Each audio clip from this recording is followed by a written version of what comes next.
What's going on, people? Welcome back. Another edition of Parlay Madness, episode 54. This is the last UFC card of the year, and I'm very excited for this card. Last card was a banger, pay-per-view, absolute electric banger. And we got the man of the hour, someone who was involved in the banger. Chris Duncan came on before the Terrence McKinney fight, told all you degenerates that he was going to submit him. So I hope you listened to him and cash big on that one. Chris, thank you for coming on. I appreciate it. I know you just got back to Scotland. It's a big deal you coming on right after your fight. So thank you very much, man. And how you feeling? Yeah, no problem, mate. No problem at all. Anything for you guys. You guys have been great with me. So, yeah, good, mate. Glad to be home. You know, jet lagged a little bit, eating some good food, enjoying the shit weather in Scotland. But yeah, other than that, man, just ready for the next one. Yeah, it's a big difference from Florida. I'm in London at the moment, and the sunset time is free. I was telling Drew earlier, the sunset time is 3:51 p.m., man. So we get like no sun. Is it the same where you're at? Yeah, I'm sure it was fucking dark at like 2 o'clock today. It was mad. I've been getting up, so I took a sleeping tablet on the plane, because like I would rather suffer at home because I can like, get up and move and eat food or watch TV. Whereas on the plane, if you try and stay up, you're just bored for that 10 hours. So I took a sleeping tablet. I was fucking zonked for 10 hours, and then I woke up. It was like fucking 3 p.m. in the UK. I got home, slept at 10, woke up at 2 in the morning, and that was me. It was fucking torture. But I'm hoping to God that that's it over with now. 2 days at home so far. So hopefully tonight I'm tired and I'll sleep all the way through the night. Yeah. Would you? I know you traveled to the USA for like the last, I don't know how many fights, but a lot of fights. Yeah, for about 4 years now. Yeah. That's a long. Obviously, you're used to it. Would you like to perform in, for example, UFC London? They go in there in March. Would you like to, or do you like the big fight feels of Vegas and the pay-per-view was on last week, stuff like that? I couldn't care where it is at all, to be honest with you. A fight's a fight. It could be in my fucking back garden. If it was, that'd be the ideal. I can just go straight to my bed afterwards. It's more so like I make the sacrifice to go to ATT and make sure that I'm getting the best possible performance out of myself. Um, if you stay at home and if you stay at home, the way we talked about it today with my friend is if you theoretically could stay at home and work, the ceiling or the roof of your potential is probably lowered. Whereas you go to American Top Team, the ceiling, like nobody knows and nobody scientifically knows how good I'm going to be and how far I'm going to get. Not even myself. But I feel like putting myself into a place like American Top Team really raises the ceiling, really raises the bar. And it means that there's always room to grow. Like if you put a bloody turtle or a fish inside a fish tank, they're only going to grow to the size of that fish tank. Whereas if I throw myself into the ocean, I've got so much room for growth. And that's why I go to American Top Team. Yeah, it makes sense, man. And the growth has been on display even since the time you came on the podcast. I honestly feel like you've got a lot better. And that's only in the last 9 months or so. So that's testament to your dedication and also to American Top Team. I just did a video like UFC wrap up and gym of the year I gave to ATT. I'm probably being biased, because like you coming on the podcast and stuff like that. But there's no surprise that you've, got so much better since then. I do want to talk about the fight, man. I mean, it only went on for like 3 minutes, but when I was watching it live, it felt like a fucking 5-hour war because there were a couple of momentum shifts. Like we spoke about it for about, a minute before we actually went live, but just maybe tell the people how you felt. Because in the moment, I was thinking like, fuck, Chris might be hurt here. Like he's tagging him. Terrence McKinney was landed, and I was like, fuck. But then Drew said on rewatch, he rewatched it, and it didn't actually look like he was buzzed that bad. I think live in the moment, especially because you're like your boy, so you're probably like, oh, his, which is crazy. So think about like the person in the fight. Like that's why man, it takes a special breed of human being to even get in the cage in the first place. Then at the highest level, like you have to have like the absolute utmost like self-control. Yeah, for sure. Yeah, well, in the fight, it does look bad. It does look like he's rocked me, but if you really pay attention to the shots that are landed, the knee hit me in the wrist, and I poked myself in the eye. You know, like all these sorts of things. I'm making sure that I'm trying to cover. Don't get me wrong, he's still touching me. That's why I've got bruises and stuff. But he never buzzed me, he never rocked me. I was always within myself, always knew where I was at all times. The biggest shot they hit me with was the knee to the body, and it wasn't even that bad. It was like, oh, it hit me to the body, and I was just like, protect yourself, make sure you're switched on. We knew it was going to happen. You know, I could definitely do things way better in regards to the fight. Like I could have circled off the fence, but sometimes you just got to piss with the cock you've got and do what you have to do in the moment, because like the guy standing in front of you, you're making small or really big decisions in such a small space of time. But yeah, mate, I was completely fine. I knew exactly what I was doing. That's why I placed that elbow so well. You know, there's so much I could critique about the fight itself, but fuck it, we won. We got the submission, and we're on to the next one. And it was another. Not just did you get the submission, my bad, James. I think you got 2 knockouts and a submission, bro. Like, come on, Mark Goddard, bro. You want to come in I don't like this shit on the refs. Like, they have a hard job too, but man, like it seemed like he was out on his feet there, and then you just finished the job. So well done. Yeah. He wasn't moving. He wasn't getting up. Did you like when you was punching him in the head about 50 times in a row? Did you think to yourself, one, I don't want to gas out? Did you think to yourself, where's the referee? Did you think to yourself, I need to hit him harder? Did you think to yourself, maybe I just need to submit him because the fight's not getting stopped? Like, was anything going through your head? Yeah, I said to myself, I was like, oh, I'm starting to get tired here. I'm wasting energy. And this ref, I literally thought to myself, why is the ref not stepping in? And I went to the front headlock because that's kind of my position. That's where I can rest and recover. And obviously, I always attack the submission. You know, I'm always attacking. I'm always advancing. So in theory, he theoretically gave it to me. You know, the fight was over, as you've seen. It just so happened that I finished the fight for the referee rather than the other way around. Yeah, I feel like the fight was basically over when you got the takedown. Really, it's like it just. And you kind of said this before. I don't want to, disrespect any fighter out there or anything, but it kind of looked like he meant like what we expected. To be honest, what we said, is like if the tide turns one way against Terence, he might mentally, check out. And it kind of looked like when you got the takedown, he was like, "Oh, what the fuck I'm gonna do now?" And then he was collapsing against the cage, not really doing anything. And I honestly thought as soon as you got a takedown, I was like, "Oh, it's over now." Yeah, when I hit him with the elbow, my thought process was like I was trying to obviously stop him kneeing me from the clinch, and I had to get close.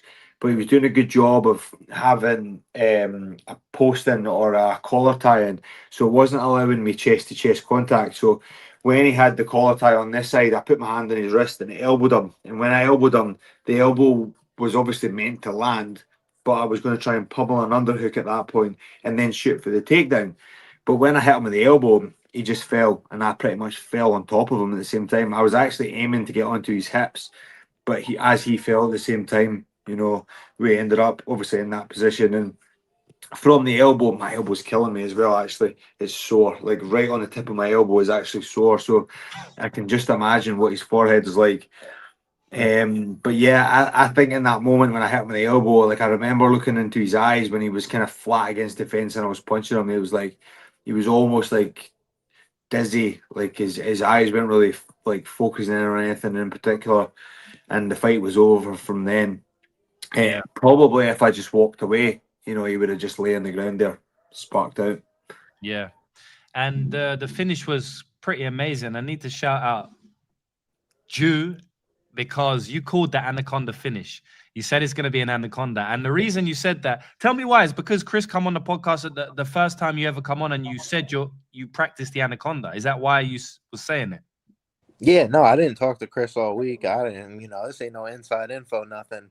No James Krause here. I just know. I watch him. I'm a big fan.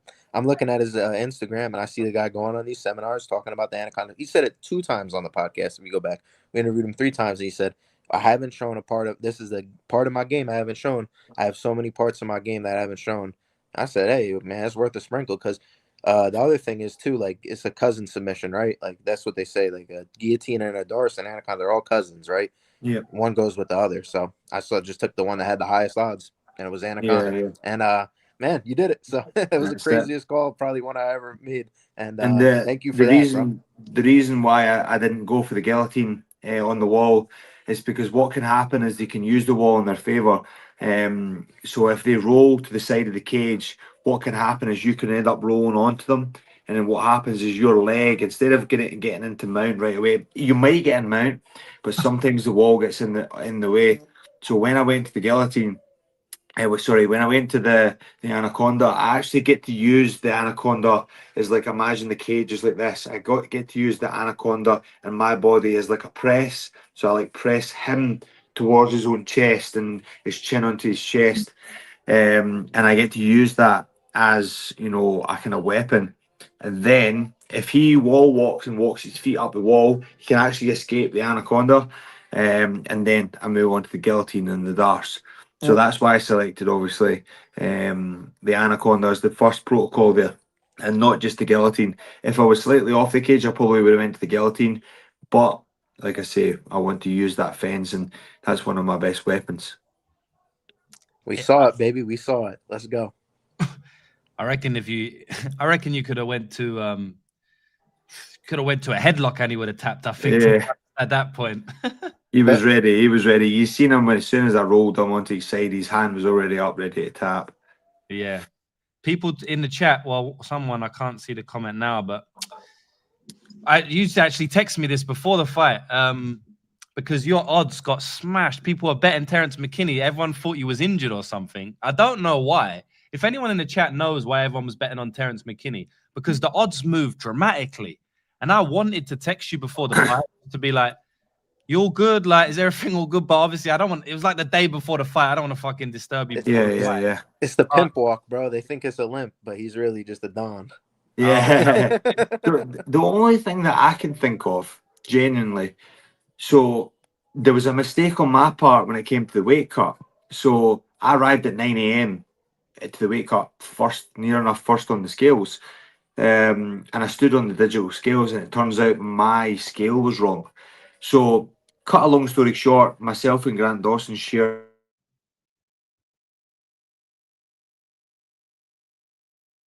I can't hear you now. Oh yeah, I can't hear him either. Sorry guys. Yeah, now tried to call me there.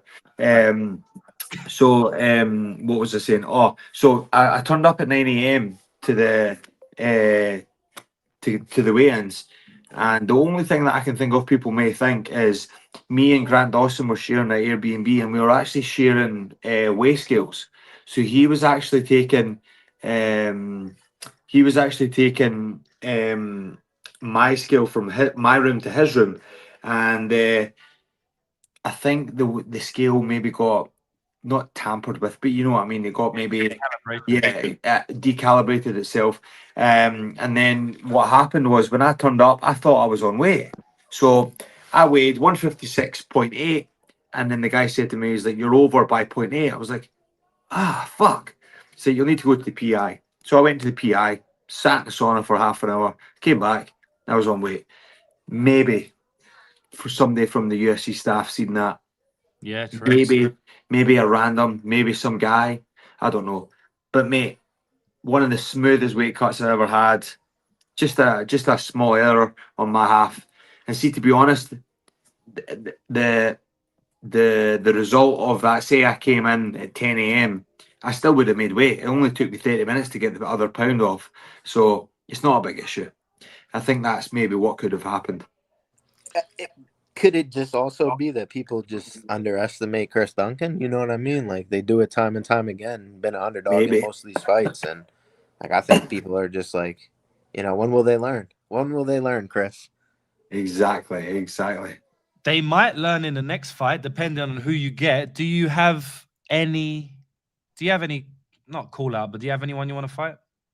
A name that springs to mind would be like something like Jared Gordon. Really good opponent. No disrespect to him at all, but I just think he's a huge name, a guy who I enjoy watching to fight. I'm not sure if he's on a win or a lose. I haven't even looked at that yet. It's just a name that pops into my head. me, myself, as a fighter, I would love something like the top 15, top 10. But my manager doesn't think that's realistic at this stage, just because where I'm at in my career. And he's been in the game for so long now that you just got to take his word for it. He'll be able to push me any means necessary. Yeah, so like something like a Jared Gordon, I'm not too sure who else. Maybe I think like in my head I was like Chandler or something like that would be great, but he's top 10. But there's loads of different things. I don't think I'm in the position to be able to call any fights right now, but there's so many exciting matchups out there in the lightweight division.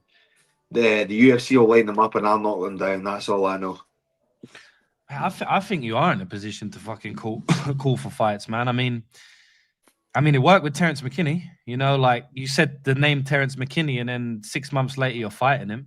I think if you call for a fight, I reckon you would get. I mean, I think there's a lot of hype on you right now. Maybe I'm just in a betting community and it's a bit different. Everyone in the betting community loves you, by the way, because you've been on this channel and you've been cashing so much. Boys, if you cashed on Chris Duncan, make sure you buy a jumper. JB, you ain't got the jumper on today. So I was gonna say, like it was a big sweat.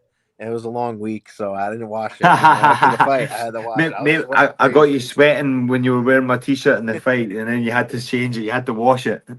Exactly, bro. It's still sitting in the laundry basket. That's my bad, yo. I looked for it before the show. I was like, ooh, yeah, I don't know about that one. But I love the shirt, bro. I love the shirt. Thank you, man. Thank you. Yeah, like people are saying in the chat, we did cash on him first round sub cash. Damn, that must have paid. That must 51. I think that was 50 to 1. That was the Anaconda, I think. Yeah, that was mine. Yeah, that was the ultimate call. Dude, I think is it Matty Betts? He put on first round submission. I think nice. He got that. He probably made a lot more than I did, bro. I can't bet much on those. The books that you get those exact submissions on, they don't let you bet much, especially if you hit 1 or 2 in a row. So I only made but still, plus 5,000. You only have to put $5 on it. You win a couple. $100. I've got some insider information that I can maybe after this chat I'll text you, James, and let you know about next week. I've got some insider information for you. All right, that's sweet, bro. I'm ready. Jorik saying maybe Chris can send his PayPal. We did that before to Michael Aswell, and a few people donated to Michael Aswell. I appreciate that. He was very happy, bro, by the way. Have you got that, Chris? Have you got PayPal that anyone who won money on you can send straight to you? Jesus, if you want, guys, that whatever. It's Chris Duncan 1993 at btinternet.com. Okay, sweet. You got it. Everyone's going to be emailing you now. Yeah, that's my work's email, man. I just usually delete stuff that's on that anyway. But boys, like we did for Michael as well, let's try and paint a positive spin on the gambling community. Gambling community got a very negative spin, and I understand why. Like, gambling's not positive for a lot of people, but it's always good to give back. It's been positive here, dog. It's been very positive. Very positive. We're massively in positive right now. So yeah. Shout out Chris Duncan. What a great performance. I had you at first round sub, but I went money line and by finish. Oh yeah, well done. Oh, nice one, mate. Nice one. Is this someone saying no PayPal, pass it on? All right, Chris, I owe you 10 Canadian dollars, bro.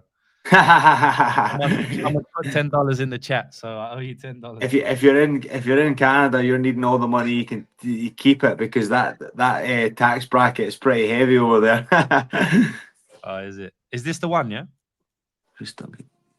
That's the one. Yeah, that's my PayPal, my work's email. All right, sweet. I'll leave that up for a bit. But yeah, JB, you got anything to say while we got Chris on? Chris, I ain't gonna keep you long, man. Like, I appreciate you coming on, stopping by. No, definitely. I know you're back in now. Nah, man, don't worry about it. I've got some time. The kids are in the bath with the missus right now, and she's understanding. So we're all good, mate. We're all good. We can just crack on. What time is it anyway? For me right now, I've got another. Yeah, mate. I've got another 10 minutes. If you guys want to crack on and do whatever you want, I'll just stay on until your live hits like 30 minutes, and then I'll boost. Yeah, one thing I did want to say is, and obviously, you don't have to go in detail on it, but you're spending a lot of time in America these days, right? Yeah. A lot of time away from the family. And obviously, I know you got a wife, you got kids, and I know you're doing it all for them. You must have a very understanding wife. I've been away from home for 4 months this year. I have a girlfriend as well who's back at home. She hasn't come with me. You know, a lot of these trips are business and stuff like that. So I'm in the same position to some degree. I feel like I've actually just booked us a trip away because I feel like I owe her, you know, because we haven't done much this year. And I know you went to Disneyland Paris not too long ago. So, yeah, I guess just like if you can shed any light on, you know, how understanding, you know, she is, your missus, and how much that means to you. And I know you're doing it all for the children and stuff like that. Yeah, Yeah, man. great It's question. just so like I always remember it really, really resonates with me. There was one time, but this is before. No, I think we had kids at the time. No, we didn't have kids at the time. And I always remember I was cooking my food, you know, suffering, dieting a little bit, and I was cooking my food, and you know, my girlfriend's extremely. She was my girlfriend at the time. She's now my fiance, but she's very real about what she says, and I always remember. She seen me. I used to work as a personal trainer. I used to leave at 5:30 in the morning, PT from 6 all the way to 10 a.m. Train 10 till 12, then come home for 2 hours, and then go back to work until like 4 or 5 p.m. Work all the way up till 9 p.m. And then that would be my full day. So she would see me in the morning, see me at night, and obviously we'd spend some time at the weekends and stuff like that. And the one thing that she said to me was, when's this all going to pay off for you? Because you're not getting paid. This is when I was still an amateur. And I was a little, in the moment, I was a little bit like pissed off because I'm like, it is paying off. Like I'm doing the right thing. So after that was said, you know, I was kind of like a deep kind of like anger in me. Not at her, obviously, but just like, why isn't this working? And then I got my shot in the contender series. And what I done through that, because she stuck with me when I was an absolute fucking nobody. After I won my contender series fight and I was in the UFC, all the money that I won on the contender series, I put into an engagement ring and I proposed to her. Just to show that she gave me commitment, so I gave her the commitment back to getting married or trying to get married. And you know, like from there, like she's like I've said to you, you know, she's been there for me since day one, and she understands the role. And I'll only have maybe 6 to 8 years of this left, and you know, it's important to try and build for my family. And without her, mate, like, see, to be totally honest with you, I wouldn't be able to have done what I've done so far. So we're just, like, you're away for 4 months, you know, it's worth the sacrifice. I promise. Like nothing in life that is worth doing is not worth sacrifice. You know, nobody likes to go to work, but it earns you money and gives you a little bit of freedom. Secondly, some guy just sent me money on PayPal. What the fuck? Oh yeah. Yes. Oh, thank you. Let's go. I couldn't read the name there. Apologies, but whoever just sent me that, thank you very much. I appreciate that, guys. Anyway, so yeah, like without her, it wouldn't be possible. And James, like you know, you're saying you've been away for 4 months. Like we're doing it, man. We're doing good. I can see you're doing well. We're doing well. And what will happen? You know, you'll look back on this time and you'll understand that the sacrifice that you do put in is well worth it, mate. You know, from looking from the outside and looking at you, I see that you're doing extremely well. And it's very refreshing to be able to see that. You know, I see you day in, day out, betting on fights, studying, and it's just worth it. You just need to keep at it, stay strong. And I believe both of you as well, you know, you are super passionate about this betting. You know, you're on the right road to finding something, you know, that you can facilitate full time. And that's I think is more important than sometimes just for me anyway, for my demeanor and my personality is not to worry about money so much in regards to, you know, this job pays me this amount, so that's what I'm going to do. You know, you guys are genuinely interested in MMA, and you know, in a kind of figure of speech, it gets you hard. You know, you like it. It's something that you enjoy. So, you know, I feel like you are both on the right track, and just stay true to it, man. It's fucking. You'll look back and you'll be like, "Fuck, that was awesome," you know, and that's what I feel like I'm doing right now. Yeah, that's good, man. Yeah, I appreciate you saying that, and it's very important, like you said, to you live in the moment and be present. You know, like enjoy what you're doing when you're in it, because too many people I listen to who maybe have been there and done that in whatever vocation they've gone on, sometimes they'll say, I never really enjoyed it while I was doing it. I was always focused on the next target, and life passes you by so quickly, you know. So even the other day, I had like a big milestone, right? And I just took it in for a sec, you know. I just sat on my own. I made a video, you know. I pulled out just to myself. I didn't post a video, so it's like a little diary, you know. When maybe I'll look back on it in 20 years, or maybe I'll send it to my kids. And I did a little video, and I was like, right, so today is the 9th of December. This I achieved this on this day. It's been a crazy year, you know. And I just even doing that, speaking out loud, is like reflecting on a year. And man, the amount of milestones you've had this year. And the good thing about you is people like me, like recording you, you know, so you maybe don't have to record yourself. Yeah. But I mean, yeah, just enjoying things one day at a time, not necessarily always looking at the financial, like you said, but just enjoying the process of life is super important as well. That's what I found. Like one of the biggest achievements I think I found was after I beat Bellagio and won the bonus. I always remember there was a point, and I couldn't really.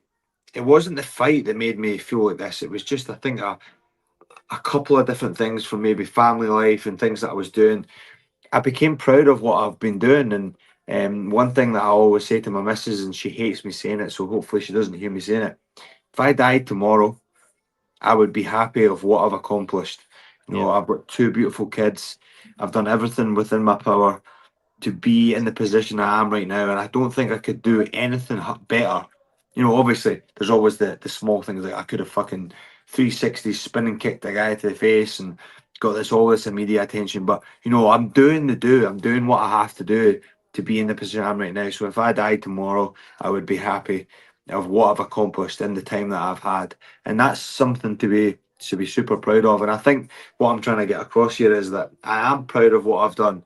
And a lot of people, and one of my good sponsors from Scotland here has said, you would pay any money to be in the position you are right now if you look back at yourself 5 years from now.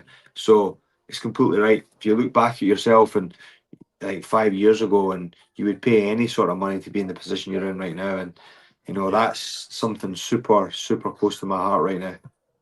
Yeah, man, I fully agree on both points you made. And something that I heard, I can't remember who said it. Someone said, though, you know, chasing happiness it's tough because happiness is fleeting. For example, if you have a good friend who passes away, or a family member, or a relationship, or you lose some money, or even if you lose a fight, whatever, you may not be happy in that moment. You may be sad, you know, but something that stays with you long term is pride and being proud of yourself, right? Because you lose a fight, but you're still proud of the human you are, you know. So chasing pride and being proud of yourself is a much better emotion than happiness. And a lot of people try and chase happiness. Let me be happy and be happy and be happy. If you're proud of yourself, you're kind of happy no matter what happens, you know. And that's kind of what you touched on, you know, saying you're proud of yourself now. So I think Chris Williams is saying something similar about the guy in a Ford Fiesta and a Lamborghini, you know. And I found this as well, you know, like I've had £0 in my bank at one point. Now I have some sort of money in my account. Like, I'm not rich by any means necessary, but I'm really, like, I remember there was a time when I was a personal trainer, I was still fighting. I was struggling to pull money together to even buy pants and socks for myself to be able to, you know, just like live a normal life. Whereas that's not an issue now. Like, I'm not loaded. I can't go out and buy a fucking sports car. I can't just decide I want to put money down in the house. It doesn't quite work like that. But money isn't going to fix your problems. Money adds problems, if anything. You know, if you have more money and have like a Lamborghini or a brand new house, you know, the mortgages and the credit and all these sorts of things add up, you know. And money won't bring you happiness. You know, finding a partner, for instance, for me was something that I found was really helpful of like keeping me motivated, because there's someone to speak to and like relay to, like become your best friend. Like, you see a lot of this stuff online saying, like, especially when it comes to lust and, you know, fucking sex and attractiveness, people say that you shouldn't be best friends with your partner, that you should have this lust for them. And it's not true. I've got the best relationship in the world, and it's my best friend I'm with. just so happens she's fucking hot and that, but it is what it is. Yeah, no, I agree with that a lot, man. I see that a lot where, you know, people will say, you know, in like the red pill space, they'll say, "Ah, I just want my woman to shut up and just Make me like, a sandwich. yeah, just shut up and look after the kids." And I mean, I've had more than one girlfriend in my life, not many. I've had about 3 girlfriends, right? Because I don't get into a relationship unless I'm really serious, right? And it is a nightmare if you not friends with them. Like if you can't have a conversation with them, if you can't speak about anything meaningful, Yeah. it's a nightmare, man. So yeah, I fully agree with that. Like, Or you can't act fucking stupid. That's the main one for me, because I'm a stupid bastard. Like I do some stupid shit, yeah, and me and my girlfriend just laugh about it. We just have fun, and I think that's the a thing for me is like it's really important that you find someone and you have kids with them, and that's what means. And even you see a guy who Dana White, probably one of the richest sports people within the world, talks about his legacy within his business, and he says that's not what your legacy should be. Your legacy should be your kids. And that really resonated with me. That's something that, like, my daughter said to me. I don't know if I told you guys. I did an interview with you guys at Starbucks. Every day it was kind of my routine. I would finish training, I'd have my food, and then I would walk to Starbucks, and I would have my Starbucks. And without any push or any help from my girlfriend, my daughter had said she was proud of me. And I was sitting in Starbucks and I heard it from her own voice. It's like someone just grabbed a hold of my heartstrings and just went, and the tears were like running down my face, and people were looking at me in Starbucks. I was like,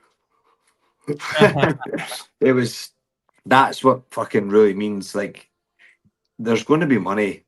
People always have money. You might not have a Lambo, but money will always be there. And the love that you have for your kids and your children and your family is way more important. Yeah, I can't wait for that day, man. One day I'll be there. I'm getting a bit older now, so I might need to hurry up, man. Just bang one out. Fuck it. Quickly, it don't take me long anyway, so it'll be all right. Exactly. Me neither, bro. That's why I've got 2. Yeah, but man, I think that's a good way to end it, Chris. And you're one of the top fighters in the UFC right now, and you're here talking about family, talking about legacy, not even talking about I'm this top UFC fighter. So I think that's what makes you relatable. That's why I think a lot of people in the chat can relate to you about legacy, about partnership, about relationships. And that's what makes everybody love Chris Duncan. Not only that, but you're getting in wars like every single fight. And that's pretty fun as well, man. So thanks again on behalf of the community. And JB, anything you want to say before we let Chris go? Yeah, bro. Like I said to you when we talked in the DM a little bit, I'm a big fan, bro. Your story resonates with me. I love listening every time. And I'm listening intently. I might be sitting here quiet, but every word is going up here. That's why we got the anaconda, my man. That's why we got the anaconda. Chris, I'm coming to learn that anaconda one day. I'm coming to Florida. I'm headed to ATT, and you're going to teach me all the secrets, brother. Deal. That's all I'm asking for. Deal. Reverse handshake. Exactly. Hi, the reverse handshake, guillotine. That's it. Oh yeah, and before you leave, Chris, I just got one more thing. My boy Terrence McKinney, we're sorry. You're a great fighter. We love you. We love what you do when you come out, but we got to do this one time. McKinney pack, baby. Let's go. Like the McKinney pack. All right, Chris. Oh, bro. Thanks so much for coming on, brother. No, anytime, mate. And obviously, I don't know how long you're in the UK for and whatever, but I know the cards start January 24th or whatever. Just hit me a message if you want me on.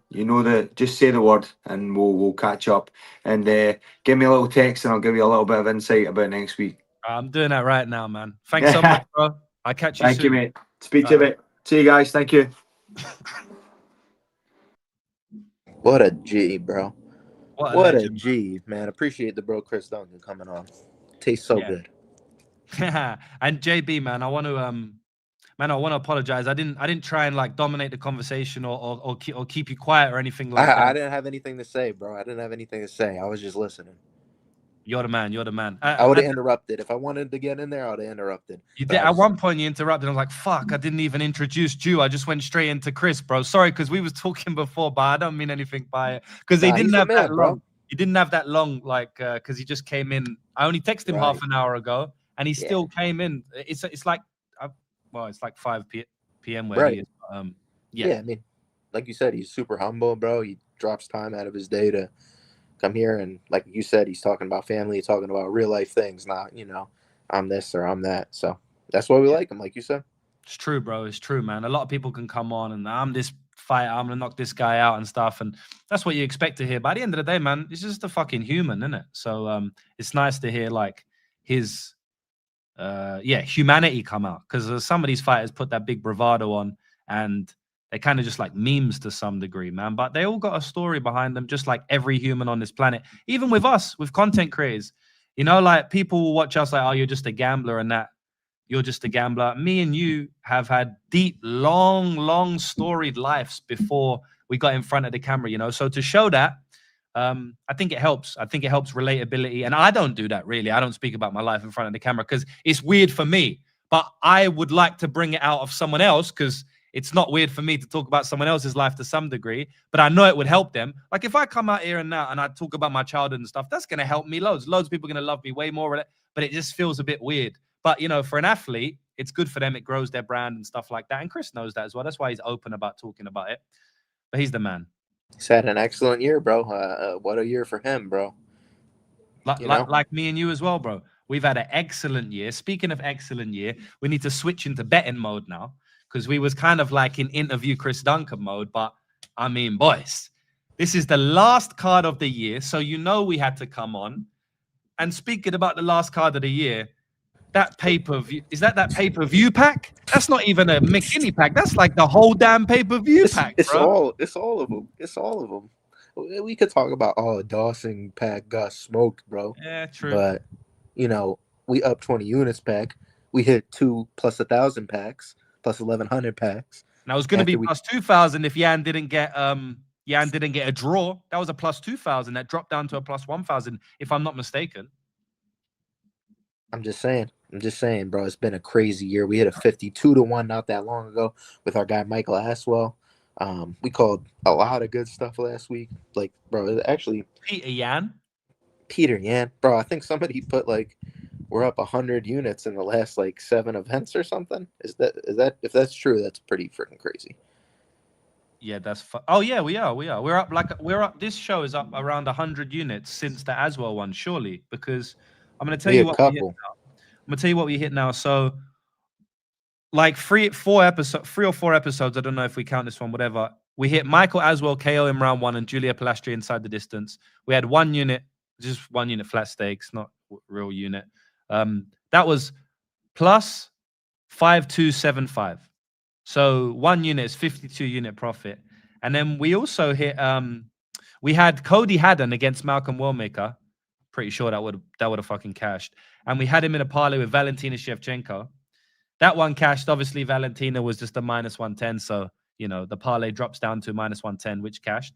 And then last episode, JB, we hit the round 1 parlay. Jalen Turner round 1, Mansour round 1, and Ewo round 1. That was plus 1,100. We cashed that. And then we cashed the other parlay, Myron Santos moneyline, Ewo moneyline, Chris Duncan moneyline, Jan Blachowicz moneyline, void, and Joshua Van moneyline. Got a bit lucky on that one, but who knows? Might have smoked them anyway. That cashed at plus 1,100. It was plus 2,200, but we half it. I thought Jan won that shit, bro. I guess the draw, is live, but same. I thought Jan won it. So basically, since that Aswell one, okay, we're up 60 units since that Aswell one. So yeah, man, 60 units in the last 4 episodes or something like that. So yeah, what a year. What a last few episodes. And we have to end it on an absolute bang. So we have to hit some parlays this week. I mean, we killed it last week, but we have to hit some parlays this week. So boys, without further ado, let's get into the fucking cards. I'm going to pull it up right now. A little bit sidetracked, but I'm going to put it up right now, boys. I think we could do it. I might put a whole unit on this one. Why not? What, man? I might just empty out one of my accounts. Why not? I got this. I got like 4 365 accounts right now, but one of the 365 accounts I had, they just limited me. So But I'm not limited to like big parlays. If the odds are too high, they will limit it. But like, I can have a 6-leg parlay and they won't limit it. But if I'm doing singles and stuff, they'll limit it. So I might just go fucking ham. I might just put £1,000 on every parlay, which is like what's that? That's like 1,400 USD or something on 50 every G's, baby. I might do £1,000 on every parlay, and we'll do like 8 parlays or 7 parlays, and just dedicate 7K, 10K USD to parlays and parlay madness. The last show of the year. Yeah, let's fucking go, bro. Let's fucking go. I'm feeling it. Teresa Blader versus Jamie Linhoff. This is the first fight of the night. I'm gonna try and get. Can you take this one away while I try and get some graphics up for the people? Yeah, that's cool, bro. Like, think it's a pretty basic fight. I was kind of pissed at Jamie Linhoff last fight because I had the finish prop and I thought she could like re-grapple Demopoulos, but she was kind of scared to go to the ground, which was annoying. But she had nice body kicks, good step and elbows. I think she's legit on the feet. Teresa Bleda, like, she has a lot of she's like a big fighter for the weight class, so I do think she's got a big reach advantage here from what I saw. I think she's a little bit more athletic, the younger fighter, probably get it done on the feet. And I think if the fight hits the ground, I think she has a big advantage there. I think she has some solid wrestling. She's shown it in a few of her fights, even in the Natalia Silva fight. She even had that triangle, so I don't think the sub is a terrible look. She's got some jiu-jitsu. I looked at her Instagram. She's training it. You know, the women's fights, a lot of the times you see these crazy scrambles. The layoff does worry me a little bit, but I think if she comes in here with a good weight cut, maybe made some improvements, I could see her winning this fight pretty cleanly. So I actually like Bleda here, bro. Yeah. Can you stall? Can you stall? Yeah, no, you're good, bro. I was just gonna bring up the odds. I don't have much of a breakdown on it, bro. So like like if I haven't looked at the menu and I'm in a restaurant and the waiter comes over, but I don't want the waiter to fuck off because then it might take ages to come back. So I'm like to my bro, bro, just stall him. And like, if it's a waitress, it's all good because my bro can flirt with her. Yeah, and, what's your name? And that. But if it's a guy, it's what about this one? Can you tell me about this one? Is this steak nice? What about this wine here? Blah, blah, blah. And I'm like, all right, I'm ready to go. Figured it out. And JB, yeah, just stall the waiter, please, for me. No, I got you, dude. I like the submission here, guys. Plus 575, I'm seeing. It's not a bad look for Bleda. What's the decision prop? Because I think it's likely a decision. Not sure what your opinion on the prop is, or if you even like Bleda in the first place. Yeah, I do like Bleda. Bet Sam, I'm gonna get to you in a minute, my bro. I'm gonna get to you. 1 sec. Let me just do a quick breakdown for the people. Wait there. There we go. Nah, that's ugly. Oh shit, JB, you looking small, bro? Right there. All right, sweet. Nah, I just nothing. Don't worry. Just shit, bro. Yeah. So, bro, I like Bleda, but man, she was injured as fuck. Like she had these illnesses. I much prefer not much prefer, but illnesses can be really bad. You know, like if you have an illness, you just come out there and you got zero cardio, like Mike Davis that one time. Injuries you can get over. I think overall injuries are like more likely to be worse, but if an illness is still prevalent, you're completely fucked. Like you can't fight at all. Whereas if an injury is prevalent, you could still fight through it, right? It's just that you get over illnesses obviously quicker than injuries. But it looks like this girl had like multiple infections. You know, that's what Dravi sent me. I didn't even know when I was doing my research. Dravi sent me this article, and I had a look at it, and it's like this chick had multiple infections and stuff like that over the last 2 years, and it lasted like a year or more. Like, so I was like, whoa, you've got infections for like more than a year. That's not good, you know. At the end of the day, she's back now. I've seen some footage of her training and that. So, I mean, I don't think she's just coming in here completely blind. Also, the tape that we're looking at, she's 22 years old. So while I don't think she was training heavily in that time off, in the last 6 months, I believe she was training quite heavily. And so 6 months is enough to make big progress, you know, in MMA at 24 years old. Jamie Linhoff, I don't think she's a great striker, to be honest. I know she beat the fuck out of Vanessa Demopoulos, but it's literally like an atom weight versus a bantamweight, you know. So that's punching bag, you know. Yeah, and a punching bag, but she's also an atom weight, you know. I mean, she isn't, but in that fight, like, there's 2 weight classes of difference there, not one, you know. So I mean, I had Horf to win in round 2 or round 3. And if you know anything about Horf, she doesn't finish anyone. So for me to bet her to finish, it just tells you what I thought about that matchup. And I was proved very right outside of the finish. You know, she beat her ass. And it was actually maybe not even a great sign she didn't finish her, because she battered her in round 1 and then she kind of slowed down a bit in round 2 and round 3. So I don't know if that's even a great look itself. I expect she was minus 500 and she was 2 weight classes above. Like, I expected it to happen. I bet on it to finish. So I don't think that's like a great look, to be honest. Like, I don't look at that and go, wow, like that was great. I expected it to happen. I kind of expected her to even finish, or at least, you know, I thought the upside was there. So I don't know, man. Blader can easily take this girl down and get on top. And I don't know if Horf can get back up, you know. But it's just Blader gasses out, you know, after about 8-9 minutes, she starts to get tired. She was very tired in that last round of the Fernandez fight. She's tired in all rounds that she wasn't getting takedowns in, or when they got back up to their feet, to be honest. And Fernandez was putting it on her at times in that fight, man, like putting it on her bad. And so, but the issue is, man, Fernandez, like, she's way better than Horf, in my opinion. I think she's probably got better takedown. I know she's not got good takedown defense, but I feel like she's probably even got better takedown defense, or at least the same level as Horf. But she's way more, she's more physical, in my opinion, and more athletic. They're both physical, but Fernandez is way more athletic. She's a way better striker. She hits way harder, and she can punish Blader on the feet way more. And Blader was a 21/22-year-old girl at the time, where she's growing into a 24-year-old woman now. She's fighting a 35-year-old woman. So I don't even know who benefit. I don't know who benefits there. Does the 24-year-old benefit, or does the 35-year-old benefit? Like, that's a weird one, right? It may be 24-year-old. You would think in men's MMA, I would say the 24-year-old benefits, but maybe in women's MMA, maybe you like the experience a little bit. But I honestly feel like Blader can be a very good fighter. I just don't know if she's going to make the improvements needed to be that fighter. So I got Blader in this one. I think the grappling upside is too much to ignore, and the potential improvement upside at 24 years old is too much to ignore. So we could just go and, like, Horf could look plus 500 if Blader's just taking her down in every round. Like, it could happen. How does Horf win? She's just like, she usually wins her fights, I feel like, by being more physical than the other person. Yeah. And like, she just doesn't have that here. No, but she's a better striker, so she could arguably outstrike her. But I don't think she's going to stop the takedowns. Like, how she ain't going to. I think actually Fernandez's takedown defense, like, it's like not the worst in the world. She's just really bad when she's put on her back. Yes. The takedown defense is not that bad, and like I said, like, she's just a much better striker who hits way harder and is way more athletic. And she's cutting angles. She's like, fast. Yeah, Horth isn't a natural striker. There's like an accent to it. Like, that's what Faraz says. It's like an accent. You know, when somebody talks and it's like you could tell it's not their native language. Her striking isn't her native language, basically. I mean, whereas like a 24-year-old, you know, you could teach them that stuff. Is still very early in their career.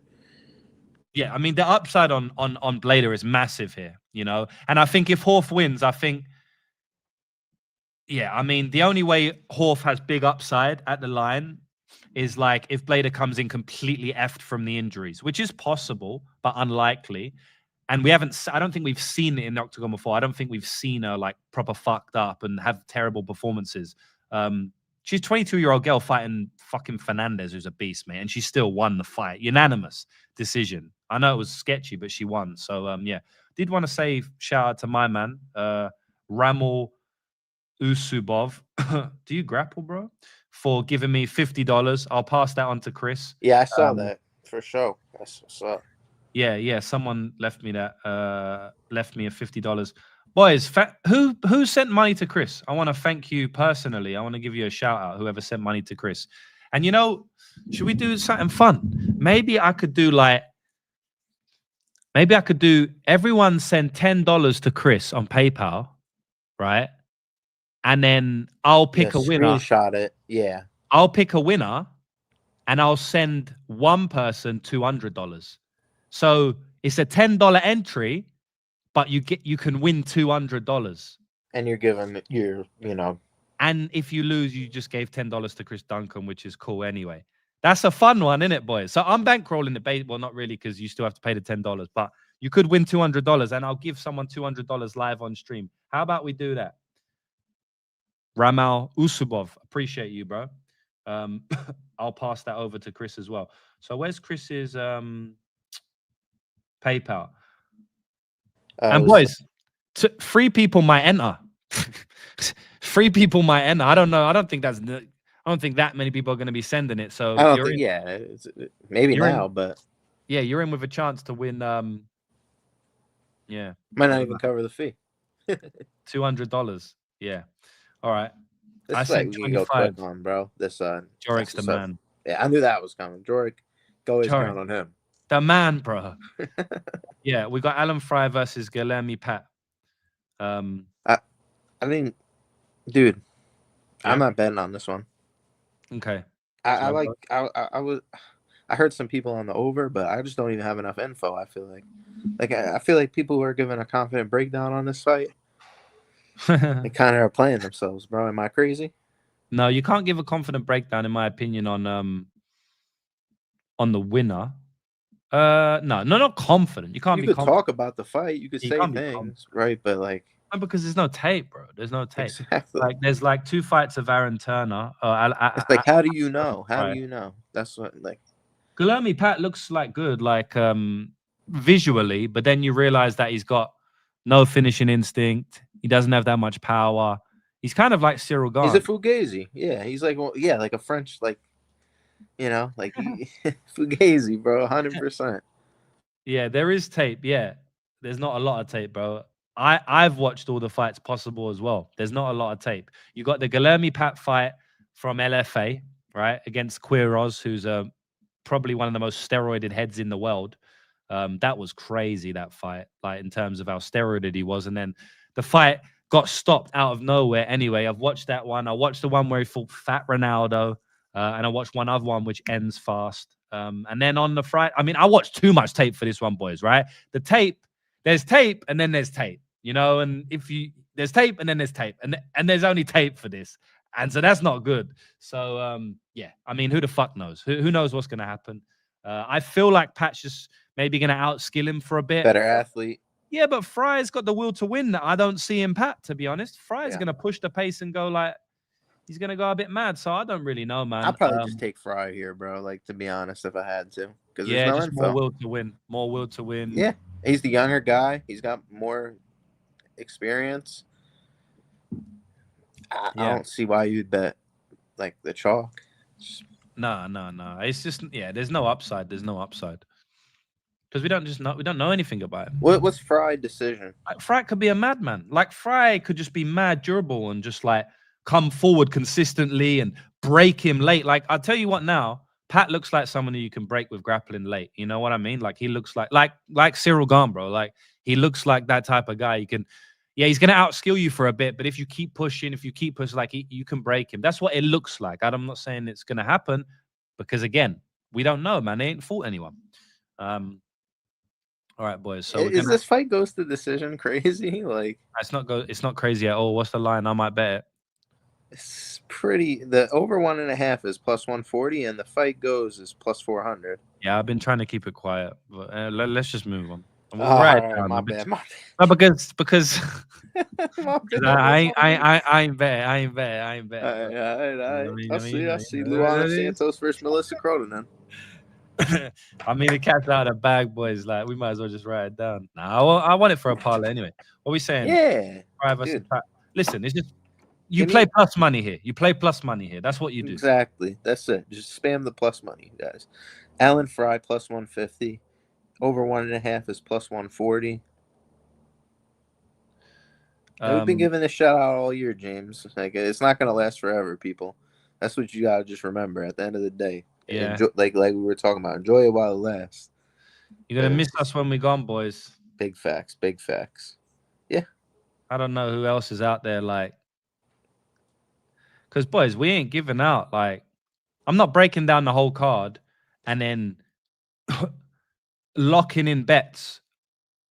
Like, basically, you know, shows will go over the entire card and then they'll say loads of different bets, right? Like we do, like right up here, as you can see right now. But then we're choosing specific bets right at the end and locking those in. And they're up for ridicule. And that's fucking hard, you know? Like I can do a full card, like my full card breakdown show. I call a couple of things here and there. Like it's easy for me to like not cop out, but like, yeah, I called that, I kind of called that, I said that. You know what I mean? It's not obviously sometimes I go strong takes. But this show, bro, we're actually giving out specific bets at the end. And these are just fun bets, boys. Like, please don't rely on these. But that's fucking hard to do, bro. Yeah, like, and we're giving out 10-1s and stuff. So yeah, I don't know if I don't know if we'll be doing it. Well, and not even just on top, not just only the show crushing it, but like also our real bets are crushing it too. Like, oh yeah, on top of that. Oh yeah, I mean, yeah, like, yeah, craziest year ever, man. Like, yeah, you killing it. I don't know if there's a better MMA handicapper right now. I don't think so. I don't think so, bro. Maybe not tracked on Bet MMA. Like, obviously, it was a standout crazy year. I would be surprised. I mean, maybe someone hit a crazy parlay, or maybe someone's betting like, strike markets, bro. Either way, takedown markets, and all of that bullshit. But if you're betting money lines and totals and tracking on Bet MMA, yeah, very, very rare. Good shit, bro. Good shit. Bet MMA is full of bullshit, though, bro. Like, Bet MMA is, honestly, bro, like, Bet MMA is like, bro, like, these guys are making 150 units a year, but it's not real units, though, because you can't get that money done. 150 units a year on Octagon, on KSW, on fucking CFFC, like 4 units on CFFC underdog. I'm like, okay, but consistently every week.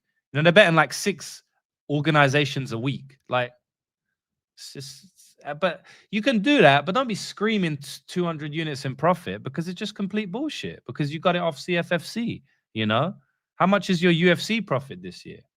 Your UFC profit might be 34 units, which is a good year. But don't be saying 200-300 units and then you're betting CFFC. Yeah, it's like PFL, UFC, PFL and UFC are like the only two that you can really say, like, listen, these are legit. I can get big money down on them. And look, if you bet your regional once in a while, fair enough, I do. Like I have a look at a LFA main event or something, or Cage Warriors, we got main event this week or whatever it is, But if you're betting like 30 units on fucking CFFC every week, then LFA, then Octagon, then ACA, and Dana White's Contender Series and all this, it's like, bro, like this is these numbers are not real, These numbers are not real. Did we write down Bleda? Are we gonna? Yeah, whatever you want. Yeah, throw down Teresa Bleda -150. Bro, I don't know why it's doing like a massive like space, bro. What do you think about the finish? Or just I wouldn't even play the prop personally, but I was thinking about the sub +570. I kind of think worth the. Oh, for Bleda. Has she been sub before? I don't think she has. I don't think she has. Yeah, not looking back at her record. I'll probably just stick with Bleda. I didn't even bet it either, so. This is gonna fuck everything up. All right. How you fix that? Bet Sam, do you want to come on, bro? You being serious or not? I like that you show your wins. Not many predictors show the results. Yeah, of course, bro. I mean, I'm tracked all the time. This geezer's absolute. I'm not even. You're retarded. So, and you're swearing. So you're retarded. And I'm not gonna explain. These numbers aren't real. This guy has no clue about betting. Tell me you don't know about betting without telling me you don't know about betting, and just send in a comment on YouTube. You just did it. To decrease the size of the space, hold shift when you enter. You're the man. All right. I'm going to have to ask my boy JB, because it's your show as well. This is Bet Sam, yeah? And he makes content on YouTube. Do you mind if he jumps on? Yeah, I might just have to keep the breakdowns like pretty short. Very, very short, because we've already gone super fast. Yeah, I'm not going to say no. It's holidays, man. I ain't going to ruin the guy's shine. So if you want him on, bro, let's do it. All right. Yeah, man. It'll be good, bro, to showcase Bet Sam, bro. Get him some new subscribers. Not that he needs it, but yeah, it's just good to shout out the community, innit? Absolutely. Just give me a second. I'm just trying to. Bro, DM me on Twitter. DM me on Twitter, Sam, so I can send you the thing. I ain't got the Instagram right now. Shift plus enter. Is that gonna like kill everything or something, isn't it? I did it. It didn't work, bro. It just killed everything, you fucker. Don't do anything, bruv. It's Don't fine listen, for now. don't listen to YouTube comments, bruv. All right, sweet. What we got going on? Luana Santos versus Melissa Croden. Fuck, that's a mad fight, bro. What you think on this one? I don't really know. I kind of feel like both fighters have a path to victory, innit? I feel like Croden can break any woman late because that chick is a motherfucker. I mean, she cashed me massively in her fight against Lisboa. We cashed around free prop.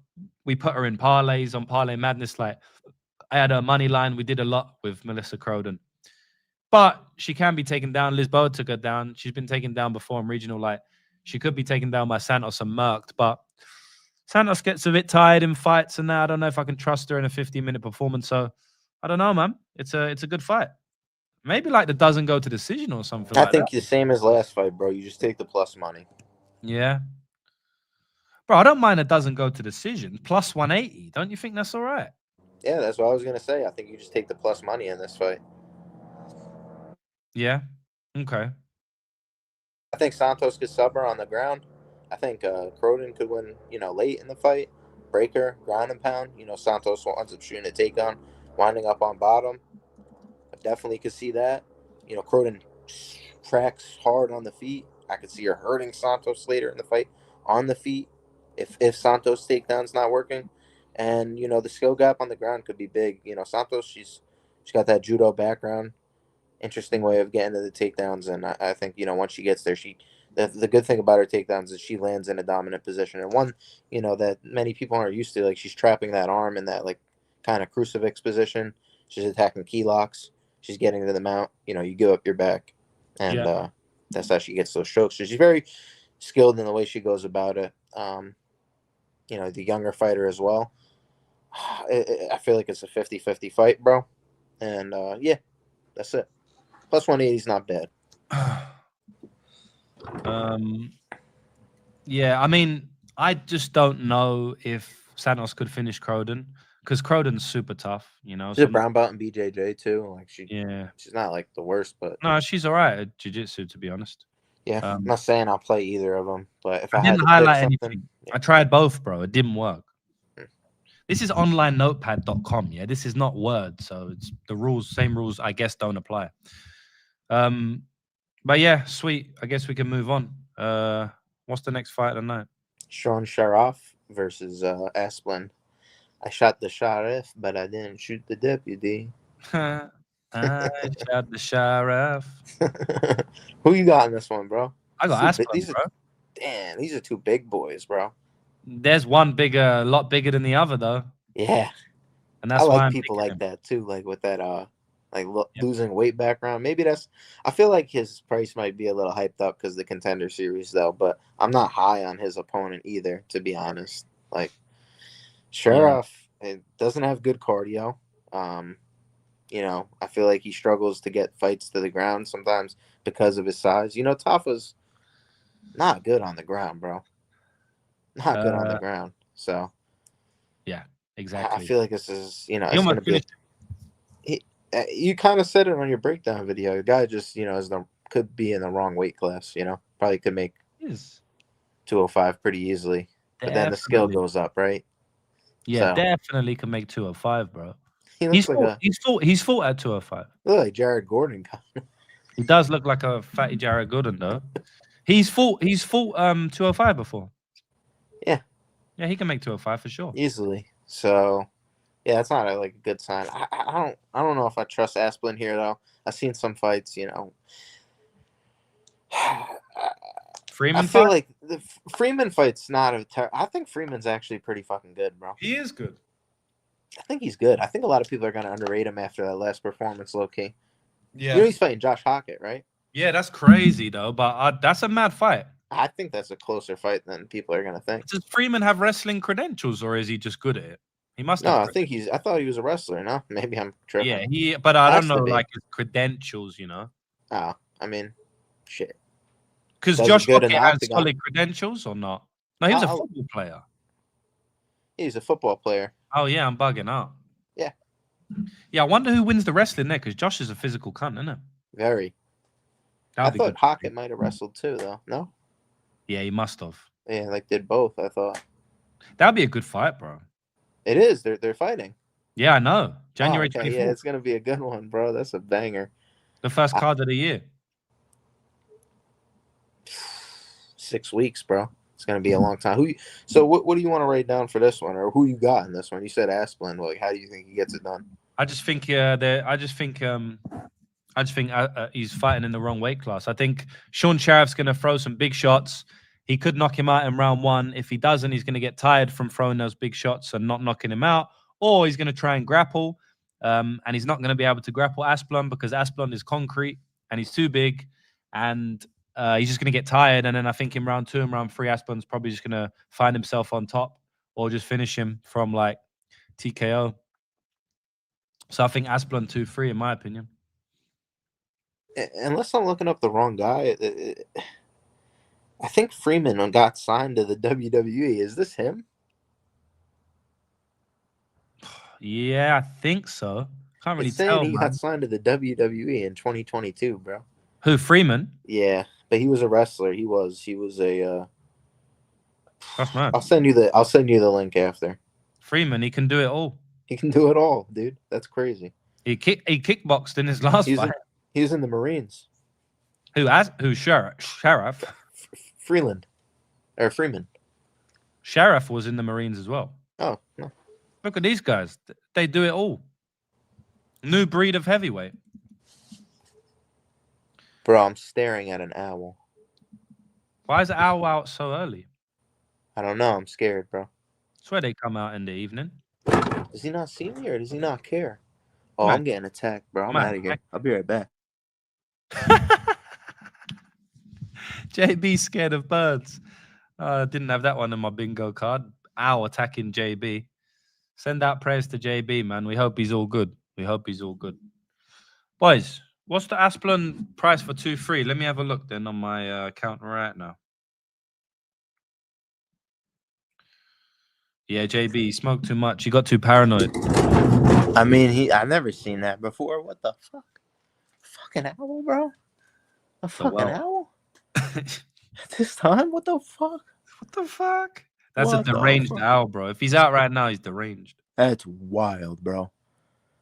You might have been able to see it. If you go back and watch the video, you might see it in the background. That was wild. Clip that for us. Ooh, I thought he was looking at me too, bro. That's scary. All right, I'm good on this fight. Make sure you send me some of that UFC 323 pack, yeah? Because I need some of that. I might be hallucinating, bro. That's wild. Yeah, it wouldn't be parlay. It wouldn't be parlay madness. No, it would just be parlay. Is that really an omen, bro? I'm like, don't what tell omen? me that. What omen? Don't tell me that because I'll believe you. Aspen round 2 is plus 400. That's dog shit, bro. Jesus. Yeah, they're basically telling you Sharaf has no cardio. I know, but round 1 is plus 135. Like, what the fuck? You think this guy's in Ghana? What's the lines on this fight? I'll have to look into props later, but I got the lines up here anyway. I'm seeing Asplin round 3 plus 1,300. That's not bad.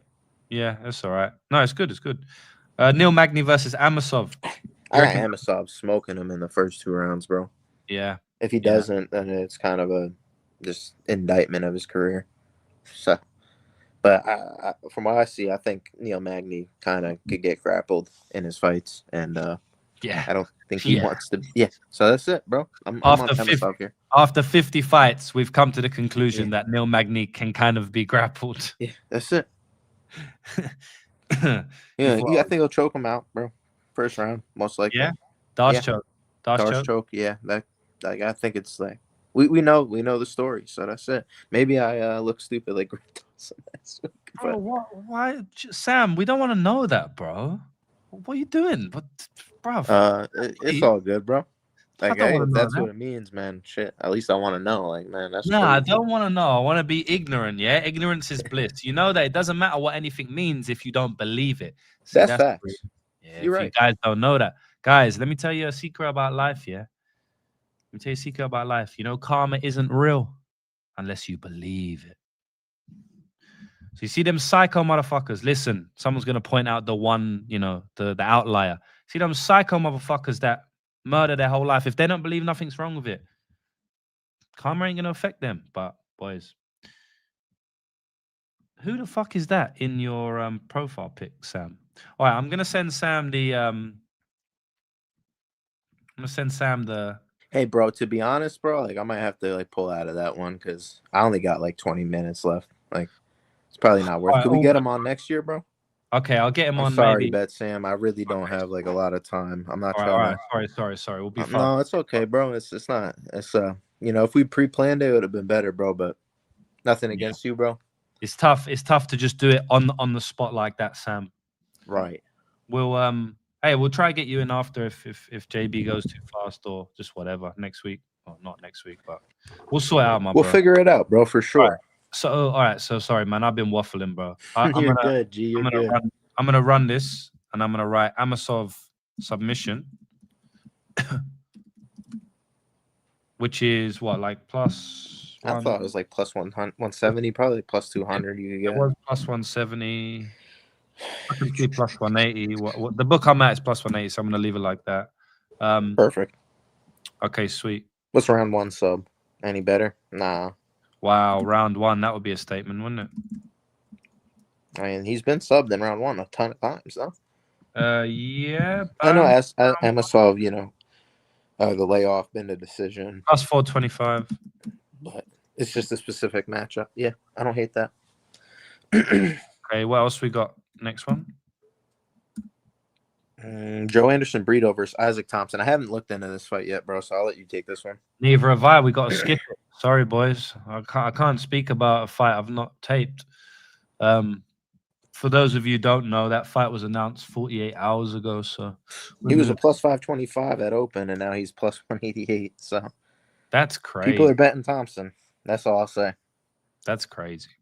Amanda Lemos versus Gillian Robinson. This is a good one, bro, because I don't know. It's just a tale of two matchups, like it's, at the start I was like, fuck Robertson, definitely. But I don't know, man. Now, like the week's gone on, I'm like, I don't know, like especially at the line now, it's like it's ugly, man. I don't know. What do you think? I think there's better ways to bet it out there. I have a bet on Robertson in some form or fashion in this fight. I'll leave it at that. I hope she wins. I didn't bet the money line, and I think exactly. So I think she could get it done, bro. Like I think she's the better prospect overall. Lemos getting a little bit older, but she fucking crack on the feet. So if Robertson doesn't get the takedowns, we know her striking. It's like the same as Horth. It's like an accent to it, but she uses that to set up her takedowns pretty well. I think the wrestling's gotten a lot better, and the ground and pound on top of that. Like she heads it and she flows with her submissions very well. So yeah, maybe I'll look like Dawson last week, but I'll tend to just take these grapplers that I think are really high level, and I think she chokes her out. Yeah. So. Well, one thing that I will say is Gillian Robinson in this new weight class. It's not that new, it's been many years now. But since she moved down to the weight class outside of the Ricci fight, she's looked. Yeah, I didn't mention that. Good point. Yeah, I mean, it's been a long time now. It's not like a new thing. I just will say that she was struggling a few years back, being up a weight class. But I feel like this new weight class is a lot better for her. I think she's way stronger at this weight class. And I also think she... yeah, it's definitely relevant. Yeah, I think that like the strength... Like, because she's not that athletic or physical, really. But the athleticism, it doesn't come into play as much in this weight class. I feel like Amanda Lemos is like much more of an athlete, stronger hips, better. Hits way harder. Hits way harder, way faster, better core strength. Yeah. Amanda could fuck her up on the feet. I think you could drop her multiple times. Amanda could still fuck anyone up on the feet. Yep. I will say that. Yep. No, I agree. I think she could drop her. I feel like she could drop her, go for the finish, and then Gillian just goes like half guard, wrestles up, and then she's on top. It just takes like one takedown, and it's like, ooh, that's the fight, or that's the round. People talking, boys. You see the internet drama. I'm not from that. I never was from that. I never will be from that. Yeah, just remember that. I'm not an internet person. I make videos on the internet. I never was from that in my life. So that's all I say on that one. Yeah, so we'll move on. Did you want to write anything down for that one, bro? No, I don't have anything. I mean, maybe I'll use a parlay or something. I'll think like sub later.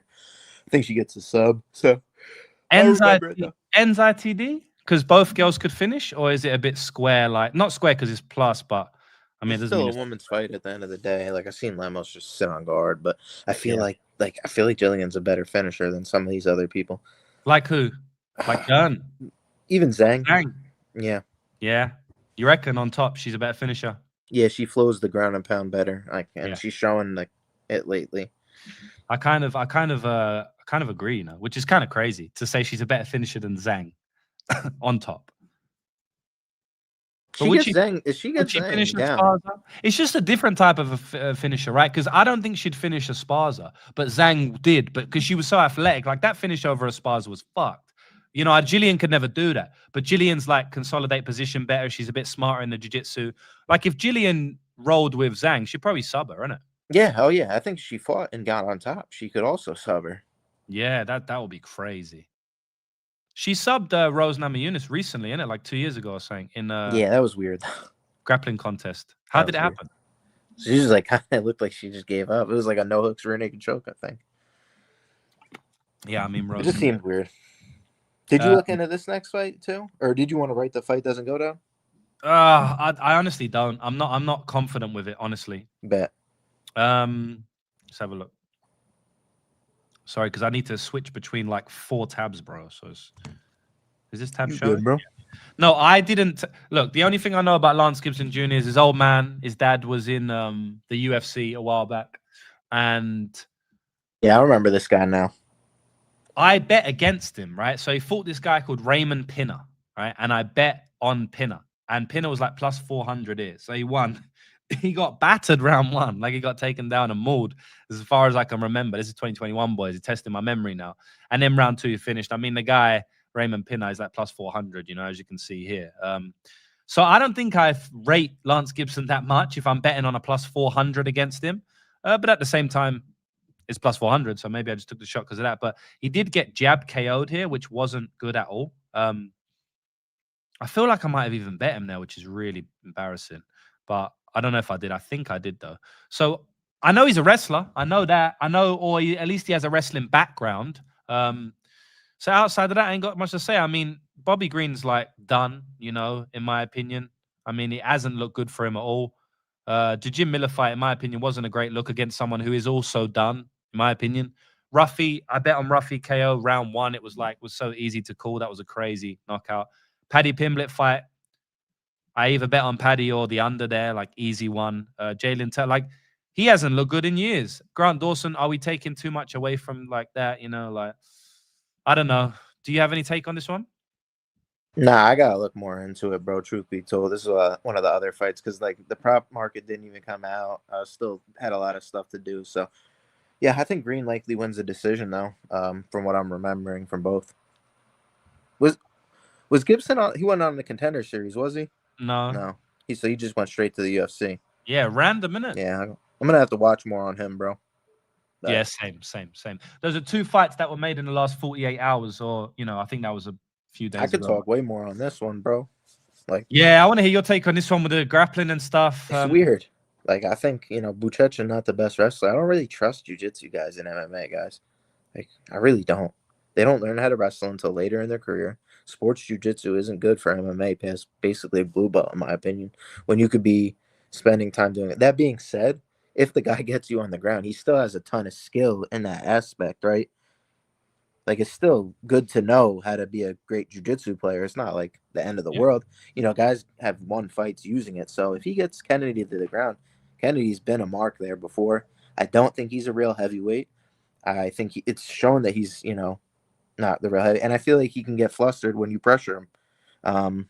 But he's the way cleaner striker. If he cuts his footwork here, cuts his angles, avoids the takedowns, I think he has a clear path to victory. So it's a tough fight for me to call. I'm leaning Kennedy here, though, bro. If you got like maybe the early plus on Buchecha, I get it because he has a huge upside on the mat. I even think he could TKO Kennedy on the ground with ground and pound. Jeez. Or even pull that heel hook. I know a lot of people saying it. If I was to play it, though, maybe I'd play the knee bar instead because the books ain't going to give you a good number on the heel hook. They're smarter than that. So that's why, the cousin submission, like I talked about before, hey, he might just pull a knee bar on Kennedy. I think Kennedy would tap to a toe hold. Yeah, that Walter Walker one was crazy. He got rocked on the feet, and then he's screaming out like screaming in pain. Man, I mean, most of the population would, so I'm not clowning him. I'm just saying it was a crazy visual as an MMA fan to see a verbal scream like that, And Buchecha is capable of that. Let me tell you that now. I mean, who do you think's better at heel hooks, Walker or Buchecha? I don't know. Probably, maybe, probably Buchecha. Probably, he's been training his whole life, bro. Let's just be real. Yeah. Like technique wise, but Walter kind of just grabs and he's just like, and guys are just like, whoa, what the? It's like, weird. They don't want anything to do it because it just pop your name. Yeah, it's mad. It's because like Buchecha might be better at it, but like Walter might just be better at pulling it off in the octagon. You know, because he goes for it. He just goes for it. Yeah, he goes for it, and I don't know, just like maybe he's faster to. He might be faster to tweak something on his opponent. Maybe Buchecha's even more technical. He might take a bit longer to set it up, but it is tighter in a jiu-jitsu contest. But in MMA, well, do you know how long ago was Kennedy out? Say that again. How long ago was Kennedy out for? How long was he out for? Yeah. Like there's certain kind of breaks, bro. So like Buchecha breaks you might be out for a year and a half. Like Jamal Emmers, bro. Right. Like that one that Sabatini, he might have been out for a long. You saw that one because it's it's the technique behind it. Whereas this guy's just kind of like you feel the pain and you're just. That's what I'm saying. Yeah, like it maybe is easier to get out of and stuff, but he might set it up quicker. I mean, there's just a lot that goes into it, you know. Obviously, like the guy grabs. Like I don't think his technique's that good behind the heel hook, but that guy grabs my leg, I'm gonna be like, whoa, dude, no, like, I don't want anything to do with that. 260, like, yeah, fuck that, bro. And he's a madman. Like he'll break your leg. Yeah, exactly. It's gonna. You don't need to have the best technique. It's just there's no mercy, no mercy. Yeah. So he was out. It would be funny if Buchecha heel. Yeah, that would be jokes. And then we do Buchecha versus Walker. Walker ain't getting a heel hook there, bro. Yeah, that's a good one. That's a good one. I really want him to get a sub now. That might just be written in the stars. I might play Buchecha sub. I was actually thinking of playing Buchecha subs anyway, to be honest. That's my take on the fight. I don't hate it. Oh, I don't hate it either. Like, the under 1.5 is dumb because the under 1.5 is chalked, but then Kennedy was chalked, you know? So I don't understand. Like, if Kennedy finishes, it's over 1.5, I'm pretty sure. Like, I mean, unless you're Chinny, like, I know he's got those two weird finishes, but hey, Buchecha seems tough as fuck. I'll say that, bro. Like, I don't think he's gonna quit. You know, he seems like a real fighter. You just ain't got the skill set as an MMA fighter. But I think he's a real fighter. So, if anything, I feel like Kennedy would finish him round 3, and Buchecha would finish him round 1. So I don't know why the under 1.5 is chalk like that. I think maybe lines have moved now. Buchecha's like almost a pick 'em, but yeah, I'll check. What's Buchecha's sub? Because I think it's pretty all right. Pretty chalk, G. But like 200. Yeah, that's not bad. That's his path, right? Yeah, for the most. Buchecha win a decision, bro. Oh, I don't know, man. He's submitting a lot of plus 700. I think I have to play the decision, G. No, but you know what, bro? Like, I could see Kennedy decision though. That's plus 500. I know, because the thing is, like, bro, I don't really think not a real finisher, bro. I don't really think Kennedy's gonna finish Buchecha. Nah, like, I don't either. You know, if you told me now, yeah, and this is crazy because of the difference in lines, but if you said to me now, gun to my head, Kennedy's gonna win this fight. I've seen into the future. How does he win it? Inside the distance or decision? If you get it wrong, I'm gonna shoot you. That's a hard one for me, bro. Like, what kind of situation is that? I mean, that's a crazy situation. Like, I pissed off Buchecha's fucking, I don't know. Lineage is jiu-jitsu. Yeah, but like that's a close one, bro. Like, but it's not close on the lines. They've got plus 125 for Kennedy ITD, and they've got plus 500 for Kennedy decision. Why? Is Buchecha like so bad that he's definitely gonna get finished? I just say play the fight goes, bro. That's what I'm saying. Rather than playing Buchecha decision, I might like maybe like half of it on Buchecha decision, but I would almost like it's like over if it's one of those fights like if it goes over 1.5, I kind of lean it to go to the decision. Who do you favor in a decision? I think it's like a 50-50. That's why I kind of like the Buchecha points too. Yeah, that makes sense. Like I kind of fairly agree. I agree as well on that. I just feel like there's a few wrong lines in this fight. You know, It seems like there's a few. Like, how you got Kennedy plus 125 ITD and plus 500 decision? Are you mad? Like, why? Buchecha's never been finished. Yeah, he's only 6-1 or whatever it is. 6-2. I don't know. 5-2. He's maybe. I think it's because people think like the striking differential on the feet is gonna just play out. Like it's like if he can't get the takedowns, it's just like gonna be. But then like people got to remember now Kennedy's worried about the takedowns, and if you know who Kennedy is, he get a little gun shy. Kennedy's not like mad aggressive and just like putting it on you and you're fucked now, and he's coming and hunting you. Like that's not really the type of fighter he is, especially if there's danger there. Now, if the lines were flipped, I'd obviously go the finish, but that's not the case. Yeah, I mean, I don't mind that, you know. Give me the plus 300 fight goes. Give me plus 800 Buchecha decision. That's the way I'm looking at it. GT, I'm gonna write that down. Just if Buchecha money line, like at the early prices, I liked, but it came down quite a bit, you know. Yeah. Okay. Sweet. So we'll write down Kennedy GTD plus 300. And then the Buchecha decisions plus 750. It's not bad. You could line shop and get even better. You like the money line or on Buchecha? Not anymore. Yeah, it's just like I feel like the value's been extracted a little bit. Yeah, I agree. You know? Yeah. Like, do I like the plus 140 bet? Yeah, I do. Yeah, 140s and 150s. I would. One takedown, bro. I think this could, but I even think he could win the round on a takedown. And like Kennedy, I don't think it's an auto sub. You know, I really don't. Buchecha is good. It could be. It could be. We don't know. It could be. He's finished a bunch of kind of no names. You know, his last fight went to decision. Yeah, and he was on top multiple times. Kennedy better, I mean, I don't think Buday's like elite. Well, like it's different if he goes out and heel hooks him, but it's like an arm triangle, bro, or he catches him in a triangle choke, like, but like to set up an arm. That's saying he can't do it, bro. He definitely could. Like, I definitely see him finishing him. No, I definitely lean. If Buchecha wins, I lean sub 100%. Yeah, but 5 plus 300 for GTD on any of them winning it's not the worst of all time. What do you think about the plus 750 on Buchecha? That's too much. I feel like if Buchecha's winning, like he can't win on the feet basically, like for 15, right? So that means that if he wins a decision, it means he top timed him, right? Yep.